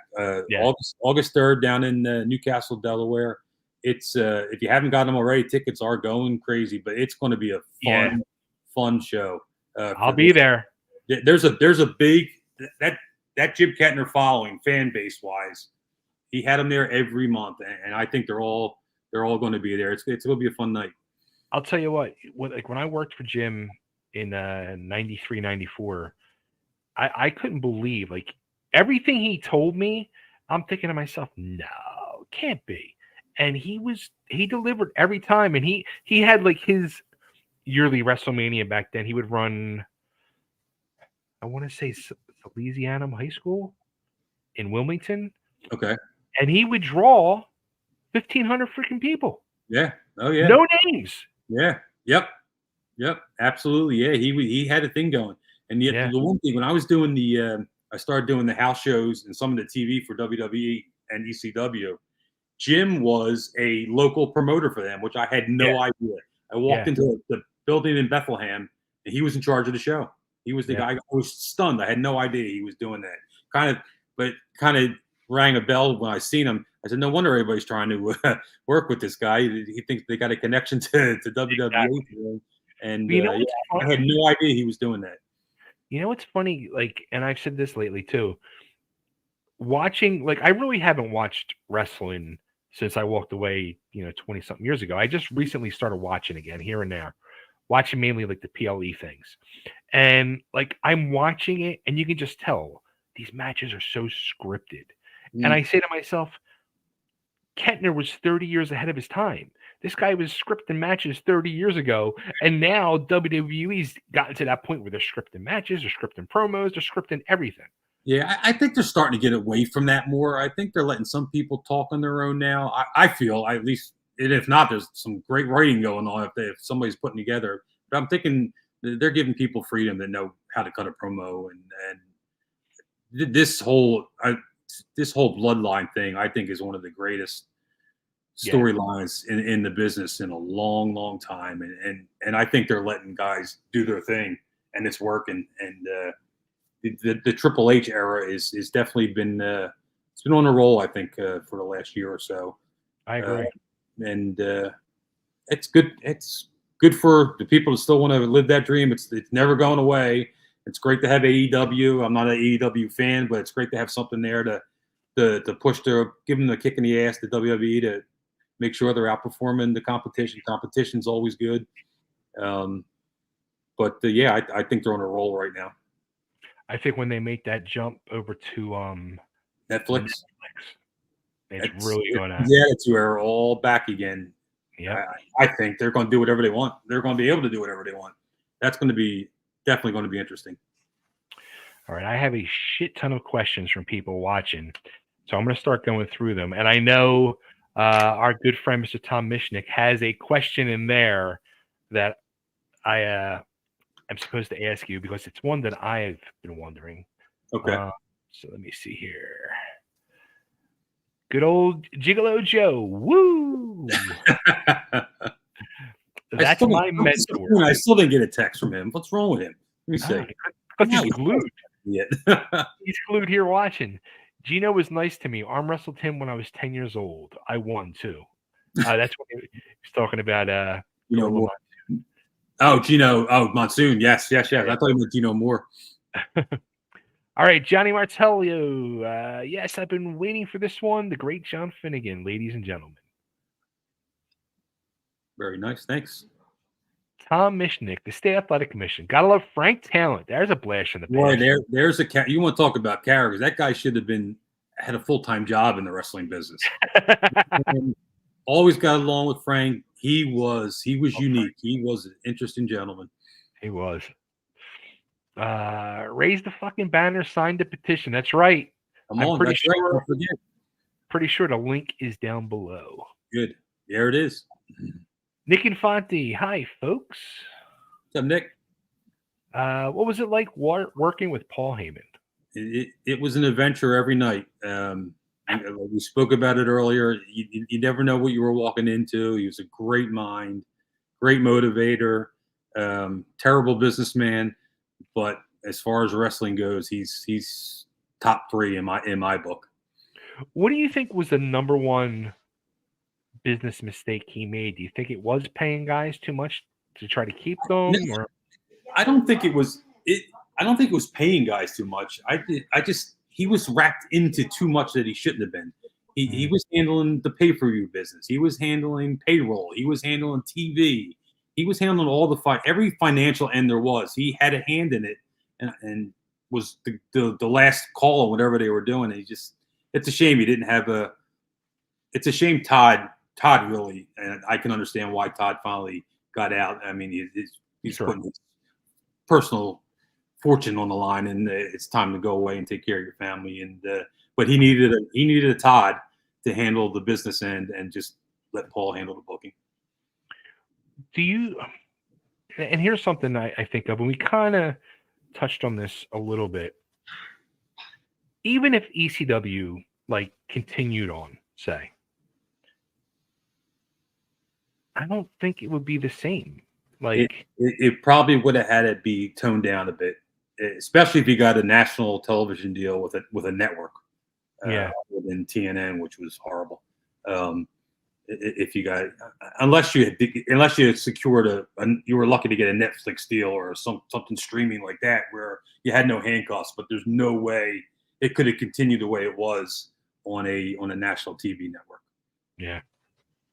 And WWE couldn't do it. I mean, they had to tone it down. Yeah. What was your favorite match you refed, and what was the hardest one in ECW and why? The hardest one was always a gangsters match because there's 3 people I was scared to death of throughout the business. It was Abby, the original Sheik, and New Jack. I stayed. If I did their matches, I stayed as far away as I possibly could. You had no idea which version of New Jack was coming in the ring. So they were probably the hardest, just for my own safety, staying the hell out of the way and doing what I had to do without interacting with New Jack. That's funny. Yeah.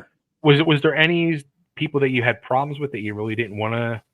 I tell one story that early 87, 88, maybe when I was getting a lot of WWF shows through the Athletic Commission. I did a show, a match, Nikolai Volkov and the Iron Sheik versus Corporal Kirshner and some other USA type gimmick. I forget who it was, but throughout the whole match, Sheik was yelling at me, "Get out of my way, get over here, come here, do this, get out of my way." Match was over. Everybody went back. Sheik was the last one before me to go through the curtain, and I was 10 steps behind him. I came through the curtain, and he was coming at me ready to kill me. They literally had people in between them, keep him away from me. And I'll never forget, Rene Goulet said to me, they took him out there. He was one of the agents at the time. "Don't worry about it, kid. That's just Sheiky being Sheiky." He was high as a kite, had no idea what day it was, and I was the victim throughout the match and almost the victim behind the scenes. Holy shit. Yeah. Let's see. Johnny also says, how nervous were you your first show? Ooh. I wasn't at all. I went into it, I think, very confident, thinking very confident I knew what I was supposed to do. And it was really, I thought I was going to be, but what helped too, as I told you earlier about running around with Dick and watching that midget match being my first match. I mean, I saw it 10 times before that night, but I really wasn't nervous. I just couldn't wait. I wanted to get in there and do it. And I was more hyped than I was. The adrenaline was probably flowing, and it didn't really bother me at all. John Redondo. John, any memories of ECW One Night Stand? Yeah, we touched on it earlier. They were 2 fantastic nights, I thought. A great way to pay tribute to ECW as a whole. I said it earlier. Hats off to the fans that came out there, who I thought made both of them great shows. We were treated great. It was just, I have nothing bad to say about either one. They were both great nights, great times. Did you guys do like when TNA did their version? Or? We did. Mike Keeter and I did the show in Florida. Yeah, they flew us down to Florida. How was that? That was great. I mean, they treated us wonderful. I mean, it was. In fact, what was really cool is they brought a lot of the guys on their roster, the current TNA roster at the time, and they were all backstage at the monitor, like we talked about earlier, watching the show. A lot of them being fans of the old ECW, and a lot of them were there watching, learning, talking back and forth, came up to us a lot. Hey, loved you guys back then. Hey, love this, love that. It was actually pretty cool. Those guys were sitting there like a bunch of first-time kids looking at the business, just showing respect for what all the guys that were there did in the past to get to that point. That was, I think, one of their biggest pay-per-views that they ever drew. If you go back and look, and the crowd there was, again, helped it there. Those people were out there early in the morning. We were there probably around noon, and those people were lined up around that universal there, out there chanting the whole before they were even let into the building for hours. Yeah, it was a good time. That's amazing. Yeah. All right, let's see. Isaac Pichardo. What's up, Isaac? What's going on, guys? Nick Infante. Next month will mark 30 years since Shane Douglas threw down the NWA World Title. What was your thoughts on that? Yeah, we spoke about that as well earlier. That was a night. It was a surprise to a lot of people. We had no idea that was going to be the end game of what they were doing that night. And I was telling the story where I was supposed to do the match and got pulled out at the last minute, and Pee Wee did it, which was kind of surprising. And we were saying earlier, like I talked to Shane, yeah, what's up with that? But I think he knew what was going down, and Shane and I had a great relationship, and I just think he just didn't want me in there in case anybody was upset about what was going on or anything would happen like that, and he didn't want me blamed for it. What was the reaction like when they came back from behind the curtain? It was well. Dennis was upset. Yeah.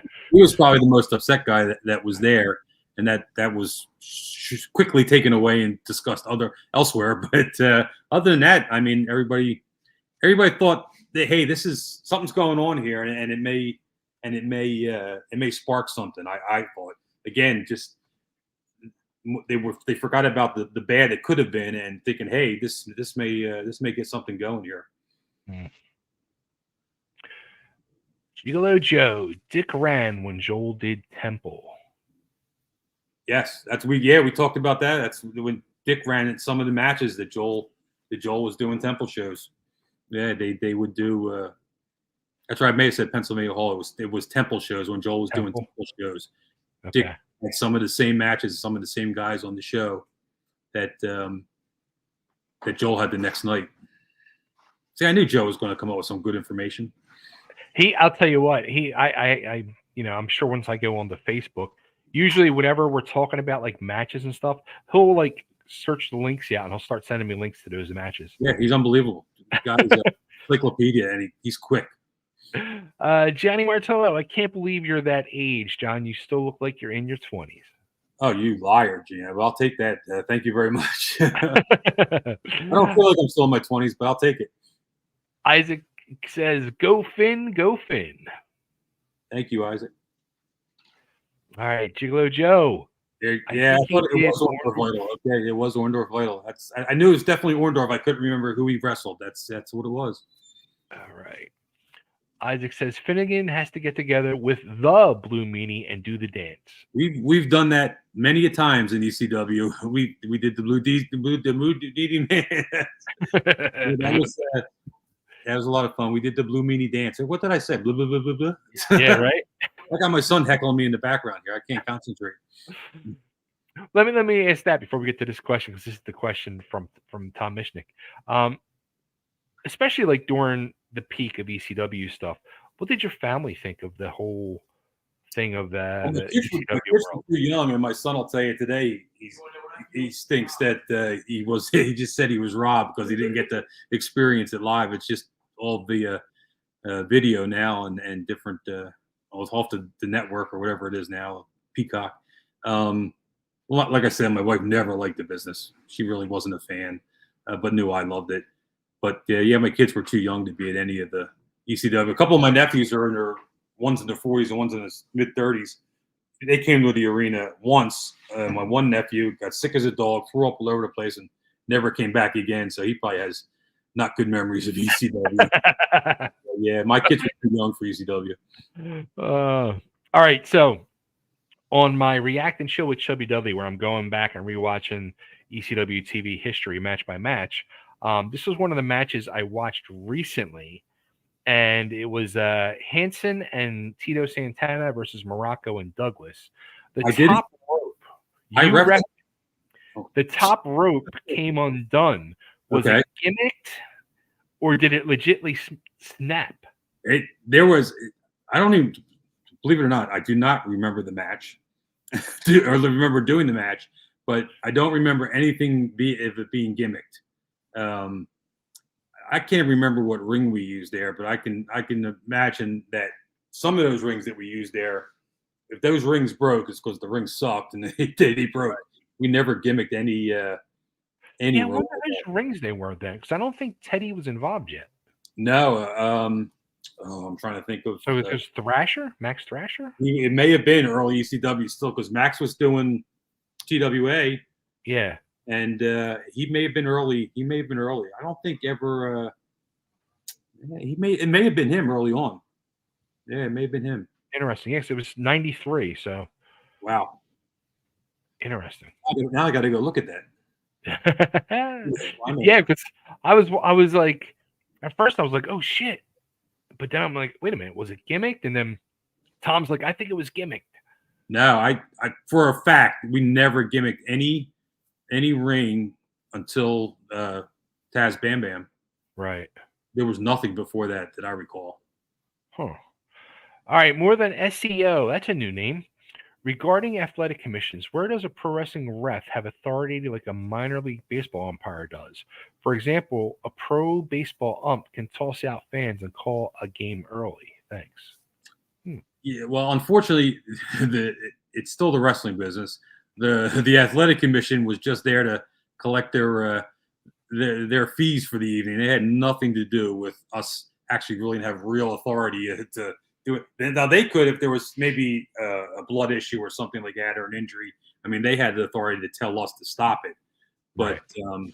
of course, it was all entertainment, and we didn't have any real authority to really do anything unless something like that happened and the athletic commission got involved. So weird. Let's see. All right. John Redondo, memories of the match between Mick Foley and Edge and Lita versus Terry Funk, Dreamer, and Beulah. Also, the spot that Funk injures his eye and Vader coming back with a flaming barbed wire bat. Yeah, that was another great guy I was lucky enough to work with Edge. What a super helpful person he was. Now, where was that at? I don't remember that one. That was the first one night stand, or was it the second one? Was it? Okay. It was one of the one night stands. Was it the second? See, you don't know. it was definitely one of the one night stands because I remember Edge being great too. Actually, it was the second because Edge came in during the Van Dam Cena match at the end to interfere. So it was definitely the second one. But that was a good time. Always great with Mick and Terry. Actually, I didn't mention earlier, Terry Funk is another guy I was scared to death to get in the ring with. Because outside he was a sweetheart. Yeah. When he stepped into that ring, there was a trigger that he pulled that you didn't know what was coming after that. And but that was a fun time, and Edge was great. All those other guys I worked with hundreds of times. That was the first time I ever worked with Edge, and he was just great to be involved with.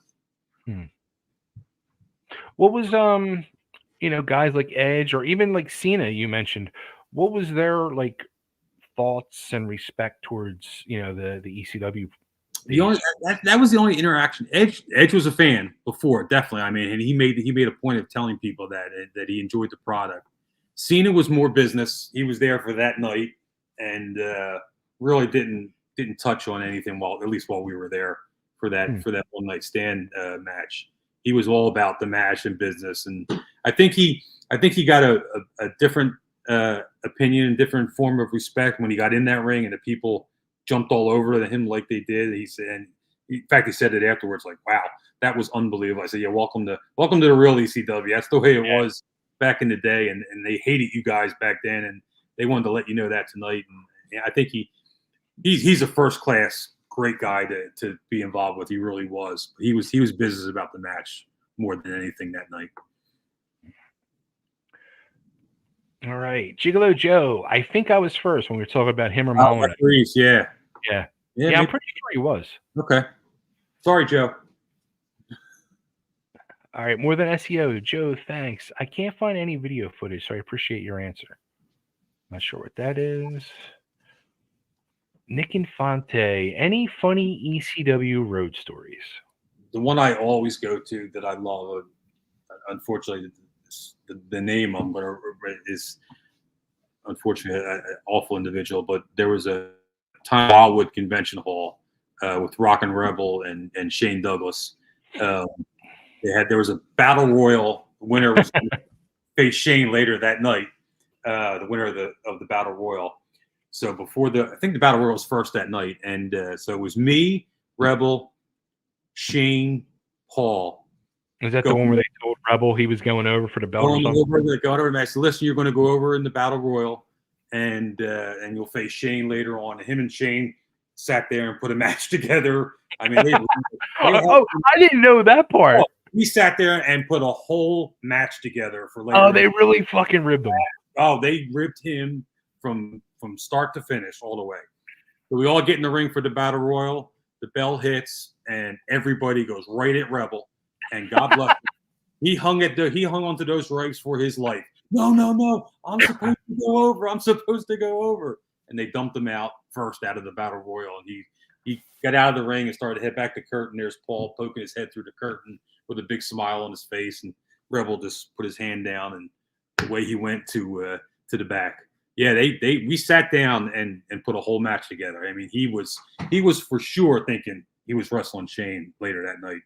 That's fucking hysterical. Yep. Sadly, he deserves so much more punishment. Yeah. Not even going to go there. Yep. All right. Nick Infante also says, I read somewhere that Dennis Carluzzo did have a beef with Todd Gordon. Oh, well, after that situation, yeah. After that, throw the belt down, NWA belt down. That was the beef. That was the big beef. Dennis, I actually was very good friends with Dennis, and Dennis used to I think that was Dennis's downfall to a point where he was so obsessed with trying to, A, compete, and B, fuck with them, that he was just so I guess overclassed is the word, or outsmarted. Maybe. Outsmarted. Yeah. He was. Yeah. And again, it's the damn the nonsense of the wrestling business. Just go out there and do your thing, put on your show, and try not to have nonsense with each other. Let's just go out there and put a good product together. And the scary part with Dennis was Dennis always made money. He might not have had a good product. He didn't have structure. He didn't have. He was a hustler. Yeah. But he always made fucking money on his shows. Yeah, Dennis put everything into any show he put on. He was a hustler. He was good at what he did. Charmaine in the house. Just tuning in. Hello, everyone. Penguin blue waving tear. Penguin blue waving tear. Okay. All right. I'm confused on that one, Charmaine, but I got you. All right. Tom Mishnick. Yep. No clue what happened night of NWA thing with Shane. Just that Todd made sure I was there to witness it. Yeah, I tell you, I keep saying it. Everybody was not in the know. That was kept close to the vest. That's awesome. The night Shane at the ECW dropping the belt. No idea what was going to happen. Okay, you put that twice there, Tom. All right, Johnny Martello. What was it like backstage? Oh, we talked about that already. Internet thing with ECW. What is this you speak of? Tom.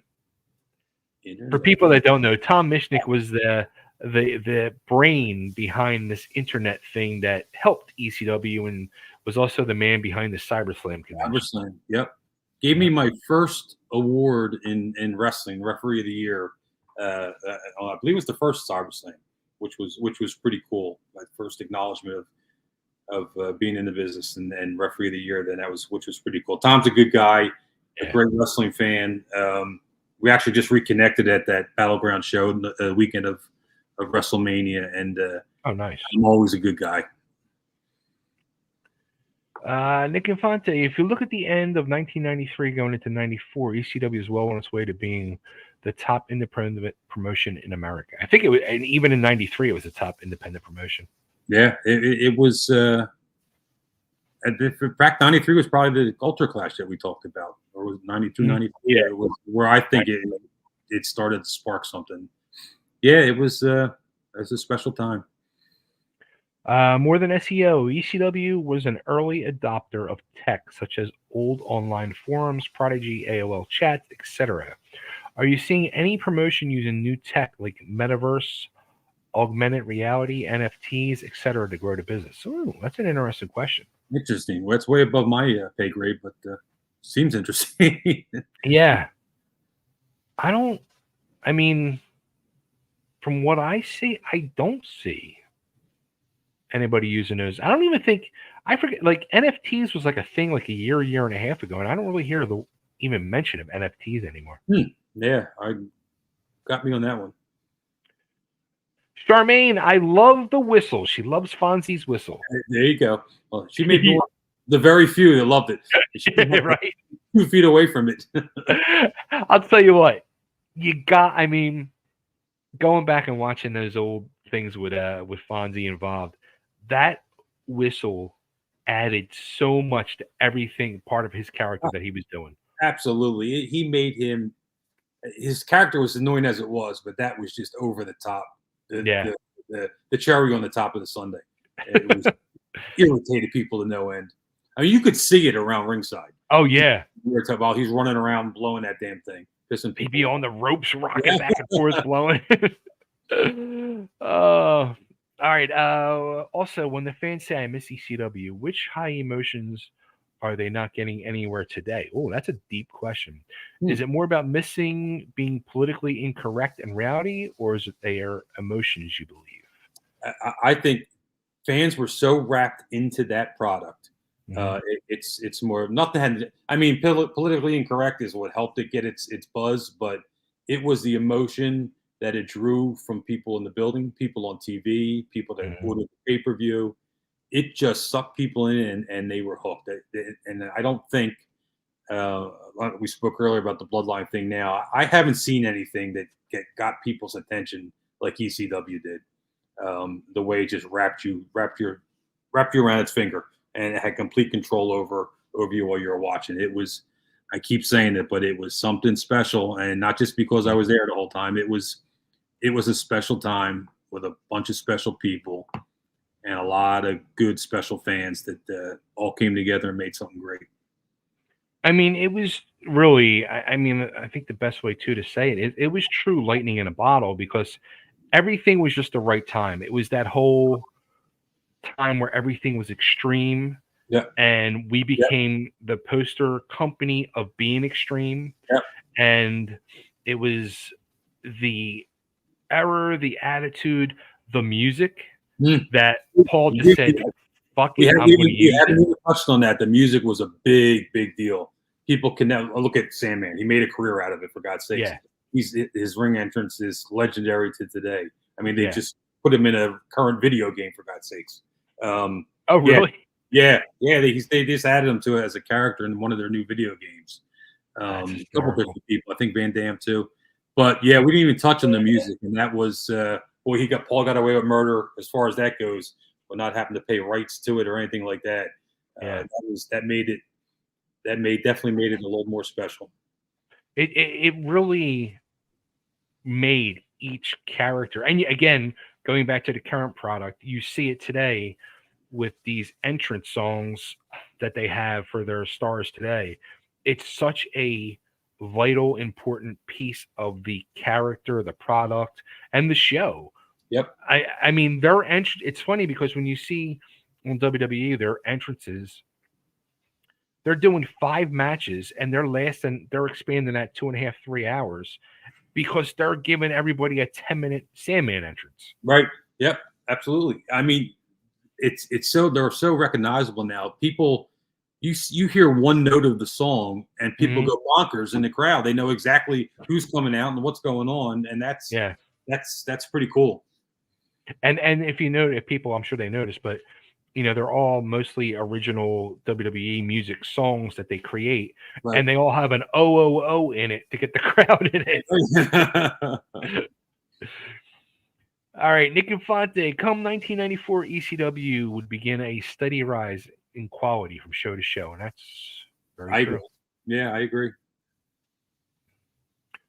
All right. He's a Machine. That's another new name. I don't blame John for having a job outside of wrestling. It's an opportunity, not a career. The employees that work at the arena have more benefits than the wrestlers and the workers of ECW. Amen. They sure do. We said it a few times tonight. It's you got to take care of number one. And that's what it comes down to, and the family. And wrestling business is a tough place to make that happen. Yep. And Charmaine says, I wasn't even alive during ECW, and it's so good. Laugh out loud.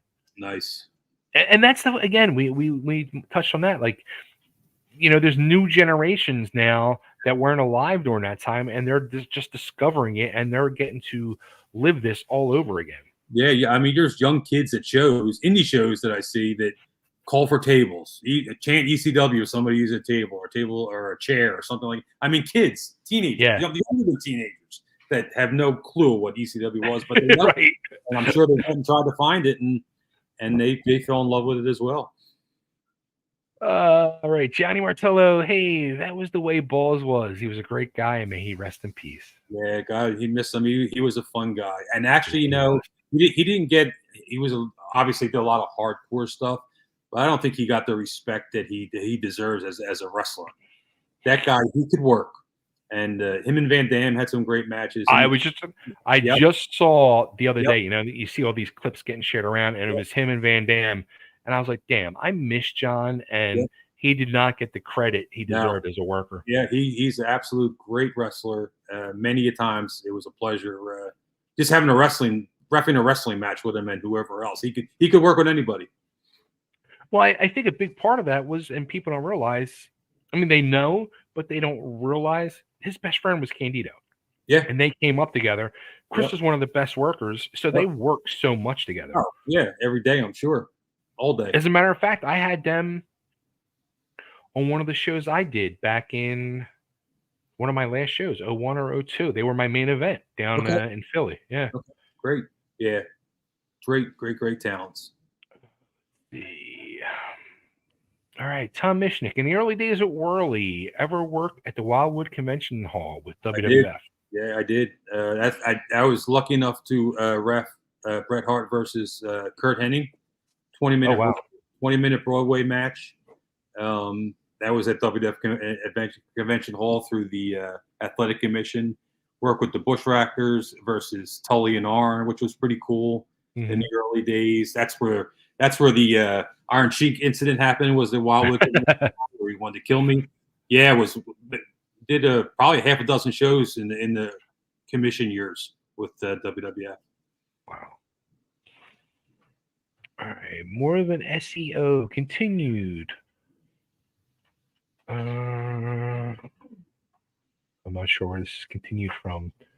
If so, what could have been done differently, at least to get the company to live in dangerous pay-per-view? Yeah, we talked about what we thought Paul did wrong or whatever. Yeah. I tell you, just to touch on that Acclaim video that he mentioned, that was a fun day going out there and doing the voiceovers out in Long Island and videotaping. I don't know if many people know I was actually in one of those games. Jim and I, one of the toughest characters to break, which annoyed the hell out of me to actually play as a character. But I went there, we did the voiceovers, we were videotaped and the pictures and the whole deal. That was a pretty cool behind the scenes thing to see how that all operated. That was a fun time. That's wild. He's a machine. They did an ECW reunion show at the Lancaster Speedway in Lancaster, New York, July 8th, 2001. Dreamer was in the main event on that show, and he invaded Raw the next night with RVD. Oh, okay. Was not there in Lancaster, New York. Here's a name you know. Referee Phil Sly. Phil Sly. Hey, babe, I wanted to ask my old friend John a question. Is it true the reason for your longevity in the business can be contributed to drinking and supporting Fruity Juice? Is Fruity Juice a sponsor on this show? No, he's not. Then I'm not commenting. So I say, fuck that motherfucker. That's right. You know who he is. And I love you, boss. He's a machine. Little Guido Nunzio was a referee in WWE for a little bit. Was he? He was, yeah, a little bit. And what a waste. I mean, Nunzio could have a great match, as they say, with a broomstick. And they used him as a referee at one very short period of time. I don't know how that came about, but he was. It may have been maybe the size thing with Vince back in the day, and maybe they finally realized, hey, this kid can wrestle, and then they did the cruiserweight stuff. But yeah, he was for a short time a referee. You know, it's crazy. Like when I think of the career that he ended up having, and I think back to those early Eastern Championship Wrestling days back at the Chestnut Cabaret when he was coming in as Damian Stone. He used to do the Variety Club. He used to do. He'd come in and do them. Him and Kodiak Bear, and that's when I first met him, when he came in and did Tommy Cairo and those guys. Yeah. I didn't even realize until I did one of these with Cairo that Cairo was the one that was bringing him with him. Yes. Yep. All right, Tom Mishnick. The new Lightning Lane is a mess. My sister is going to see the Mouse in 2 weeks. Oh, it's that real? We were thinking about getting some of those Lightning Lane. No good? I guess not. All right. Thanks, Tom. Save some money.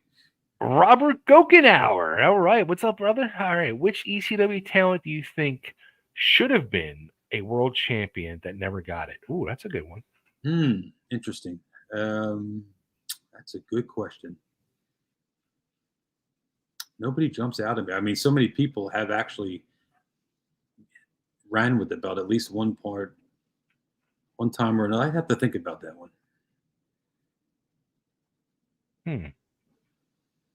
Interesting. I tell you, I mean, just off the top of my head, maybe he never did, and just the connection he had with the fans is, and we talked about him earlier, is New Jack. I mean, he wasn't the typical world champion guy, but ECW wasn't the typical promotion. He did a lot of stuff with his body that I think he may have deserved. I don't think he deserved a little run with it. Would have been interesting. Would have been different. Yeah, that's the first name that comes to mind. That's interesting. Yeah. He put his body on the line a lot for that company, and definitely I would have thought about that. Any Travelodge stories that you can tell without getting heat, and Bay knows it's just because he was at the Travelodge? I was there. I don't really remember you much at the Travelodge. I was there once. Okay. For maybe 5 minutes.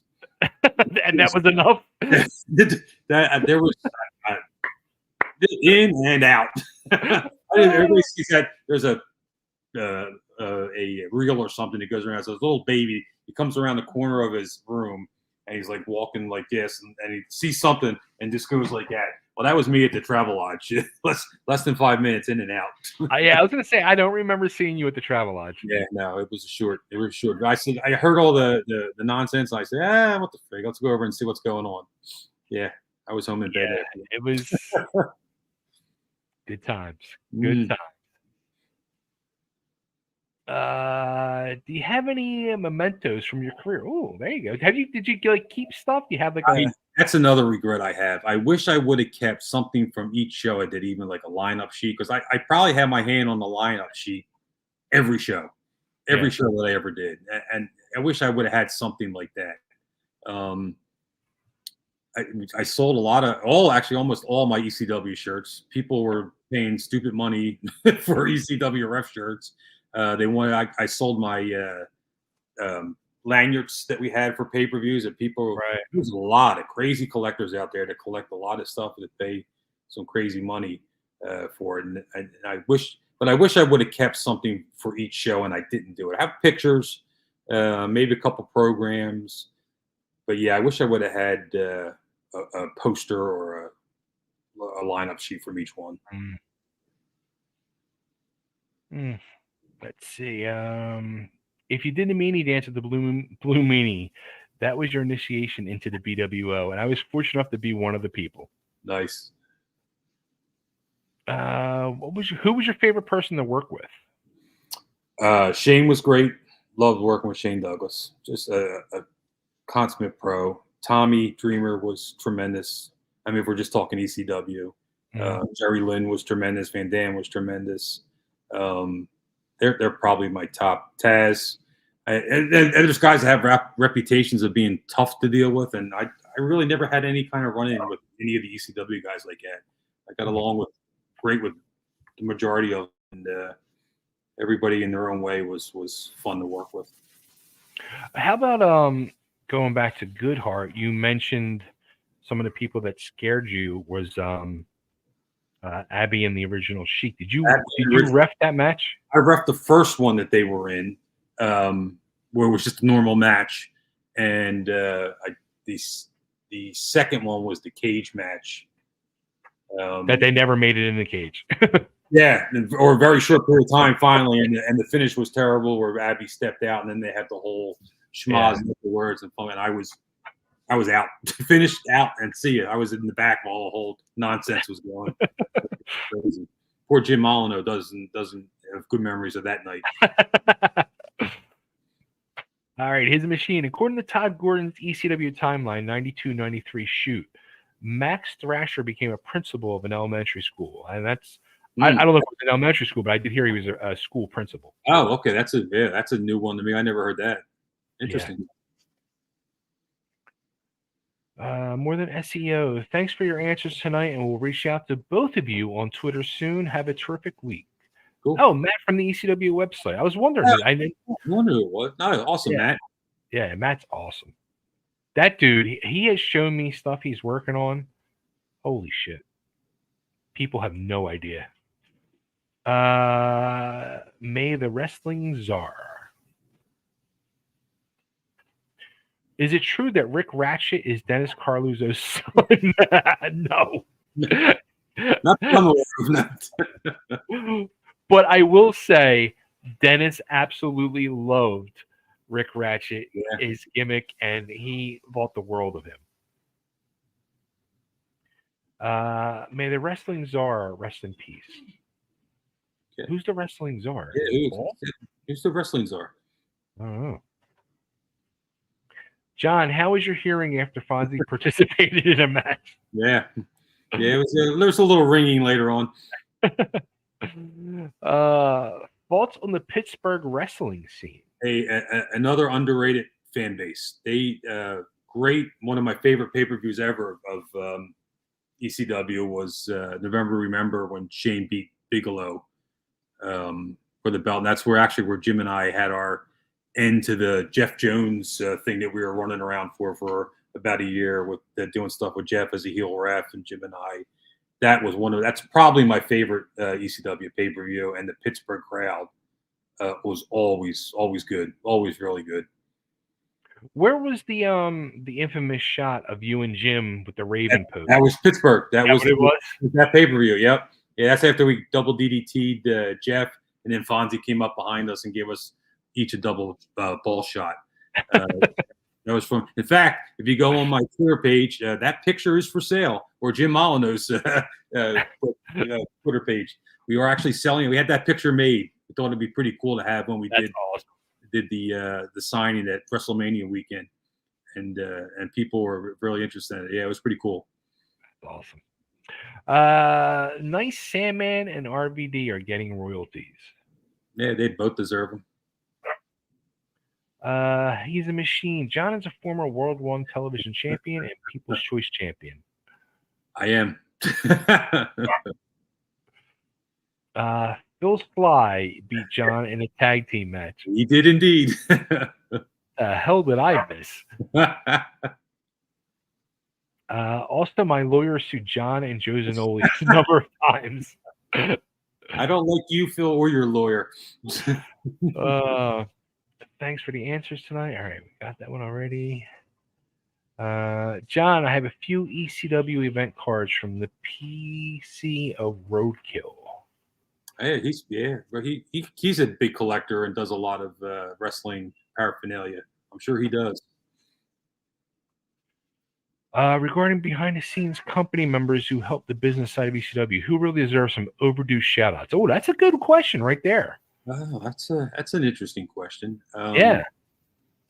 God, I'm embarrassed that I forget the one guy's name who put up a lot of money and was Paul's savior a lot of the times during the ECW run. Oh my God, he's gonna kill me if I don't remember his name. That's awful. I can't think of it. Help me out, people out there. Well, how about, I think, towards the end era of ECW, I think there was a lot of guys there that were phenomenal talent. And it was like the new generation of ECW, like your Kid Cashes and guys like, and even Roadkill and Doring. Him and Danny both took off towards the end. They were great. Yeah.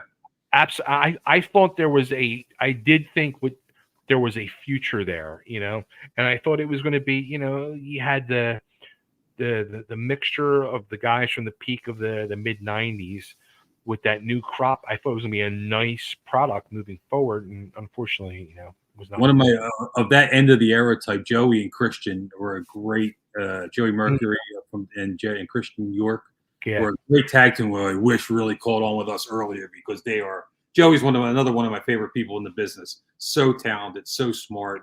Unfortunate demons that he has dealt with in his life, but what a talented kid and a smart guy to the business. Carino. I thought Carino was a phenomenal. He did a hell of a run. Yep, absolutely. Yeah. Did a hell of a run with Paul, and was a great ECW champion who could work with anybody. Him and the stuff with Dusty was great when Dusty came in, and Jack Victory and those guys. Steve's great. Was it Billy Corgan? No. Oh, not that I know of, but no, not Billy Corgan. The guy I'm thinking of did a lot of the women's match. Dan Cowell. Yes, Dan's one, but it was also one of his partners with Dan. Steve the Sound Guy. No. He was a bald-headed guy, beard, had a ponytail, bald but a ponytail in the back, beard. Oh, killing me! I don't remember his name, but he did work with Dan during those women shows that they did. He had some other adult content stuff that he used to do to this guy that I'm thinking of. Oh my God. I know who you're talking about and I can't remember his name. He deserves a lot of credit for, and that's terrible that I can't think of his name. All right. Let's see. Thanks for the answers. We got that. According to Kenny Bowen, Rick is Dennis's son. No. Total work. These people have to go to bed. Wasn't that Dennis gimmick the wrestling czar? And yes, I'm from Pittsburgh television. Oh, I didn't know that. If it is, no. No, it was not Rob Black. No, not Rob. No, worked for Rob. Another interesting character. I did some of his shows when he came to the arena. That was an interesting gentleman. That was I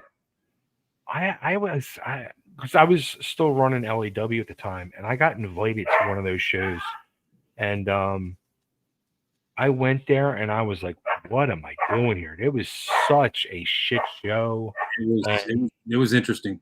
Had some talented kids there that could wrestle, but they were wrapped up in their whole extreme. Deal. And even like, I mean, Tammy was so drugged out and just Luke Hawk, great kid. He was a young kid back then working for them, who does a lot of different movie stuff that he's doing all right now. Great kid who could work, but he was wrapped up in a lot of that hardcore stuff being wasted there when he was I thought a pretty good wrestler, and is even more today. Wow. Well, John, you chewed the fat. Love it. Glad I was able to catch a great time. Appreciate the invite. I'm so thankful you did this. And like my plan now, like as I've been doing these, I want to start doing like now that I've gotten you situated, like I want to do ones with like you, Jim, and Joe together and talk about Tri-State and the early ECW days, and and just have some fun with these and mix match people and have a ball. Yeah, that'd be great. You know where to find me. Would love to do it again. Absolutely. Yeah. I'm bummed, dude. I'm not going to see you next week. I'm so bummed. I know. Yeah, I'm really looking forward to our vacation. But yeah, that's going to be a cool day for ECWA. A lot of memories coming back for a lot of good guys. And people can get out there down in Newcastle next Saturday. It's going to be a fun time. Yeah. You know, it's funny you had mentioned earlier, like your mentors in the business, and it's, I'm coming back up to the area, and I'm going to get to, in 2 days, in basically a 24-hour span, get to see my top 3 mentors. I'm going to get to visit Todd. I'll see Jim Kettner and Joel Goodhart. Awesome. That's great. Great guys right there. Absolutely. Yeah. So, all right, John, where would you like people to find you for bookings? selling pictures of you and Molyneux. Yeah, that's right. That's the picture of Bob. Nobody has that. That's a great shot. I'm on Facebook. My real name is John Finegan. I'm on Twitter. I'm on Instagram, but not really on Instagram. I mean, I go into it, but it's too confusing for me, so I don't play with it a lot. But yeah, that's it. Cool. You can get me. Awesome. Facebook's probably the easy. That's probably the most I look at. I know I'm old, and everybody else is off of Facebook, but it's where you can still find me the most. It's the place to be still, right? Indeed, absolutely. If they allow you to post things. That's right. Yeah, right. All right, John. Thanks again, man. It was my pleasure. Great talking talking with you. All the best. Hope to talk to you soon.